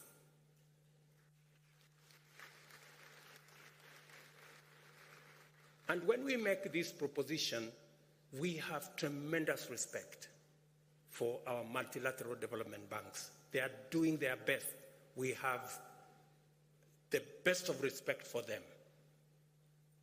But we believe they can do better. We believe that there is an opportunity. We need to explore the SDR, Special Drawing Rights window. And this time round, we want to have that window when it's made available because it is possible. Let those who need the resources get, not those who don't. In the last experience, those who did not need the resources got more than those who needed the resources. We need to have a paradigm shift this time round. And number two, we believe that it is possible to expand concessional financing through leveraging on the balance sheets of these institutions. And finally, to be able to unlock the resources that we need to be able to drive these new investment and financing opportunities, especially for green energy. We believe it is time to have a conversation about carbon tax. I said we need to have a conversation about carbon tax. And I mean we need to have a conversation about carbon tax. Yes. We believe it is the only way, it is among the ways that we can raise additional and adequate resources for us to finance our development. And while we are thinking about financing, for us in Africa, three things are very important. As they say in Kenya, mambo ni matatu. Number one, speed. It takes inordinate to access any meaningful resources. Number two, it requires scale, because we've all agreed that enormous resources are required. And number three, affordability, so that we all pay the same. And that is why this event is both Africa's climate summit and a global pre-COP28 convention. Africa is meeting and Africans are talking. The world is listening. We must use this opportunity to lead the world in a new direction towards a future that holds immense promise for both Africa and the entire world. The many initiatives showcased at this summit testify to the courage of African enterprise and innovators to pursue breakthroughs, exploit opportunities, develop models, and take risks to make our tomorrow better than our today. When the global stocktake is released, there will be another opportunity to test our courage and resolve by asking each other hard questions in the spirit of fashioning the new way to achieve rapid improvements. We have therefore committed to conclude this summit with a declaration which will firmly encourage everyone to keep their promises, even in hard times, as a matter of justice, to hold each other to account, to collaborate, and to innovate. This African moment is a global moment. We are in word and deed full stakeholders in this global journey and its primary navigators at this stage. I urge everyone at this summit to exercise bold leadership and contribute to our efforts to reconfigure global markets and international institutions around African aspirations and strategic goals. I call on each one of you to do their part so that the potential that lies in our continent can deliver opportunities for Africa's youth, communities, enterprises, and nations to actualize a future for all of us. It is a matter of long-standing African wisdom that if you want to go fast, go alone. But if you want to go far, go with others. We have a long way to go and no time to lose. In this moment of existential urgency of whole humanity, I dare say that we have our ancestors' permission to innovate a way not only to go fast, but also go together, provided we consult thoroughly, engage in good faith, collaborate effectively, and proceed inclusively. This is an emergency, and we must undertake climate action and green growth with this understanding. I thank you. God bless you. God bless Africa. Asante sana.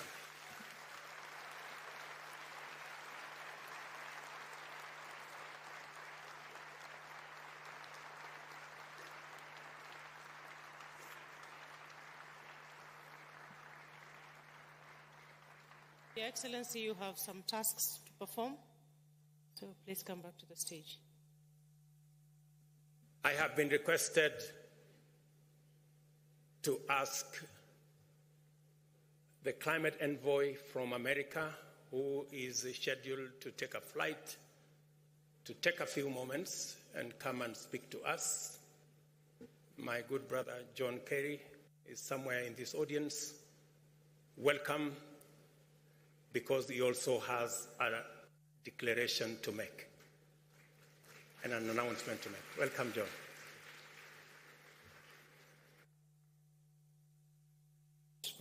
Mr. President, distinguished presidents, Your Excellencies, fellow ministers, colleagues, friends, ladies and gentlemen, I have a feeling that after that extraordinarily powerful presentation by President Ruto, nobody should say anything. We should just act.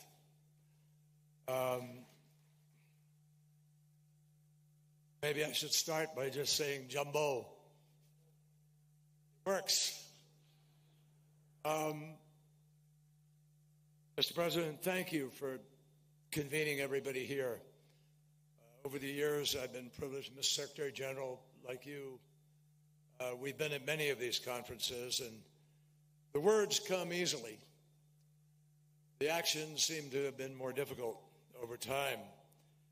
It's a great honor for me to be able to be here representing President Biden at this very important summit.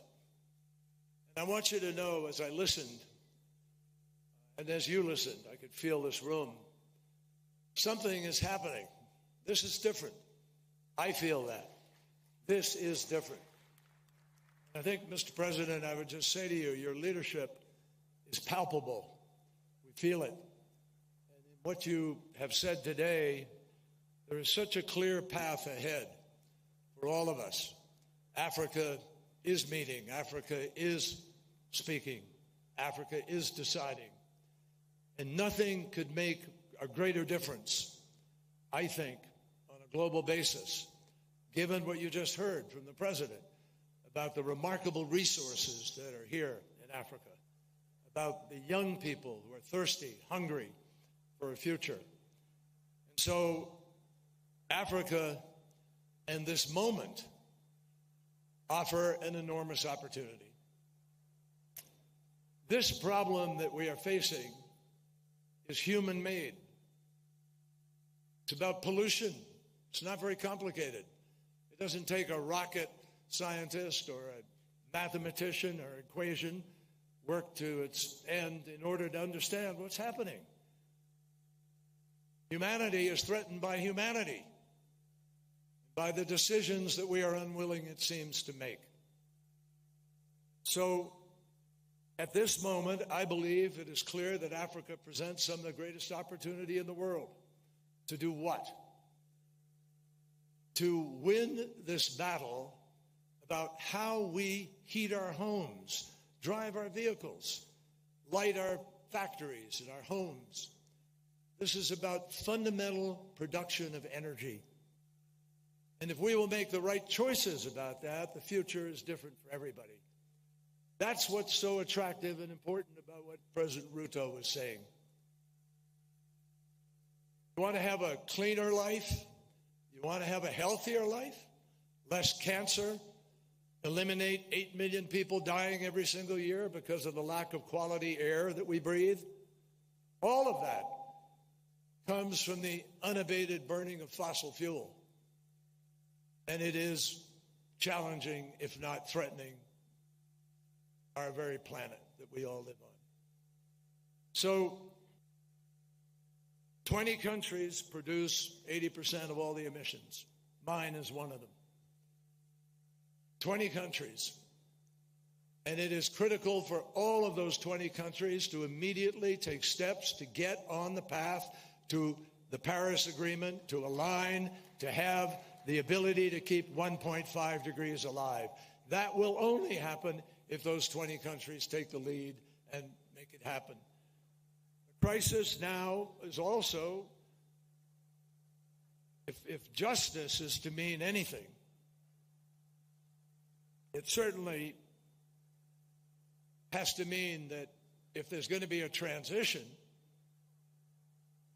everybody has to be able to share in the benefits of that transition. And right now, it is clear that you can't talk about a just transition,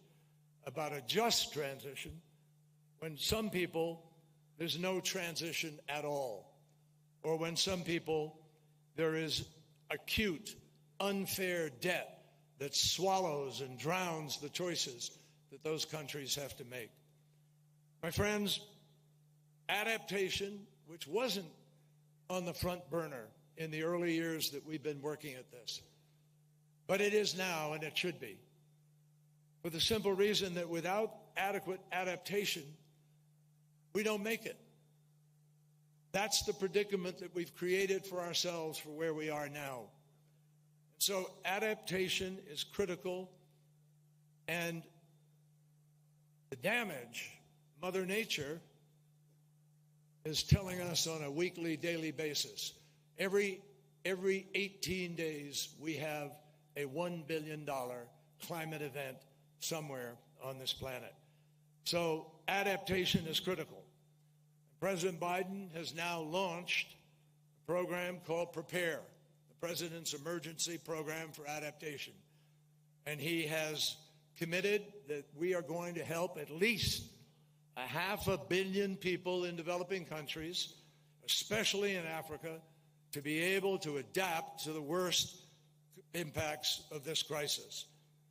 He has committed the United States to work alongside African nations to lead the way in adapting to and managing the impacts of the climate crisis. And as part of Prepare, he is providing, or will fight with the Congress and guarantee that we will provide $3 billion annually for adaptation for the $12 billion program that he believes is essential in order to be able to do our part to adapt to this challenge. It is why we are working with partners on the Transitional Committee this year to design an effective fund to help vulnerable developing countries respond to loss and damage. And it is why last year in Sharm el-Sheikh, the President decided that the United States needed to try to accelerate that process, and we joined with our friends in Europe and elsewhere to say that no, it's not adequate to do that over a 2-year period. We need to close out and understand where we're going with the Loss and Damage Fund in 1 year, this year, when we all meet in Dubai. So, in addition, as part of implementing PREPARE, I'm pleased to announce today also we're going to provide an additional $30 million for climate-resilient food security efforts across Africa. First, $20 million to the Africa Adaptation Initiative for the Food Security Accelerator, and that will invest in agricultural businesses and help them create their own independent climate-resilient supply chains. Second, $10 million will go to the Climate Resilient Adaptation Finance and Technology Transfer Facility to scale technologies so that we can advance adaptation efforts like cold chain storage, which would help maintain the quality and the safety of food from the farm all the way to the homes of people in the world. We've learned that adaptation saves lives, creates jobs, and obviously it's just plain old common sense. Roads and bridges that are built today can only spur growth and curb poverty if they're still standing tomorrow. So in many ways, we have learned Africa suffers to a great degree the worst impacts of the climate crisis. And it is essential that every country step up to help other nations, and particularly Africa at this point, in order to be able to adapt to the climate impacts. But at the same time, we also have to continue to mitigate, and I think you all understand that. Of the 20 most impacted countries in the world, 17 are in Africa. That tells the story. We all have a moral obligation, the rest of the world, and particularly the developed world, the world that has those 20 countries with the biggest economies.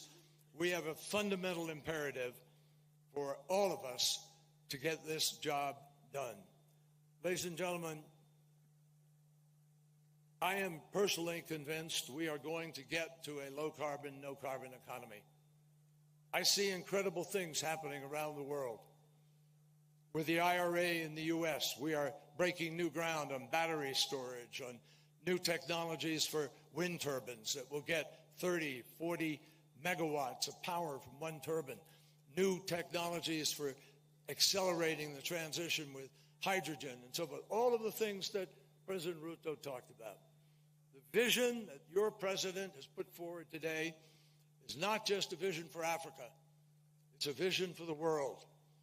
And President Ruto is showing a path for everybody to follow, and I hope everybody will feel impacted by what he has said here. One of the great philosophers, I just close by sharing this with you, one of the great philosophers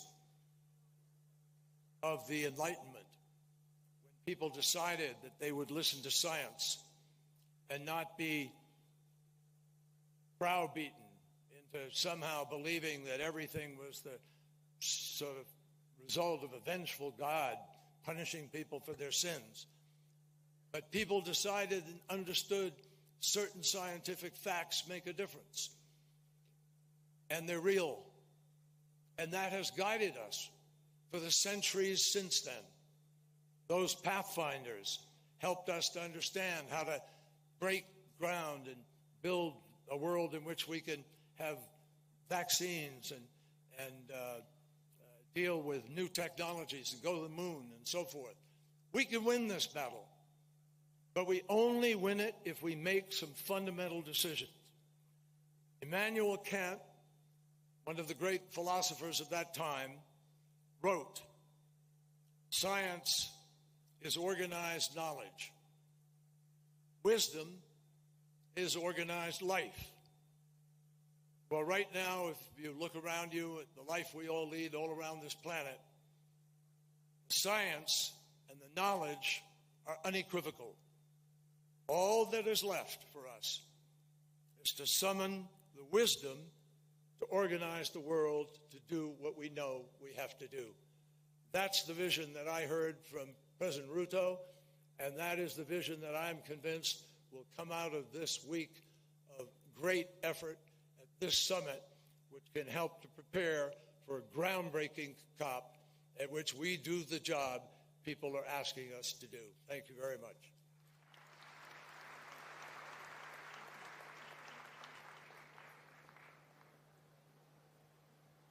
Excellencies, we are moving on to a very important session where we will be listening to each and every one of you as you make your national statements. But a few minutes before that, I want to usher in Zain to, and Your Excellency, President William Ruto, to undertake a signing ceremony here, and then we move on to the national statements. Thank you, Excellencies.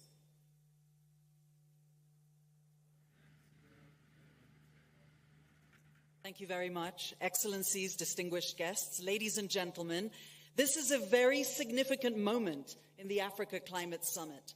We are going to start this green revolution together and launch right now Kenya's green hydrogen strategy. I would like to request our leaders to step forward and sign off this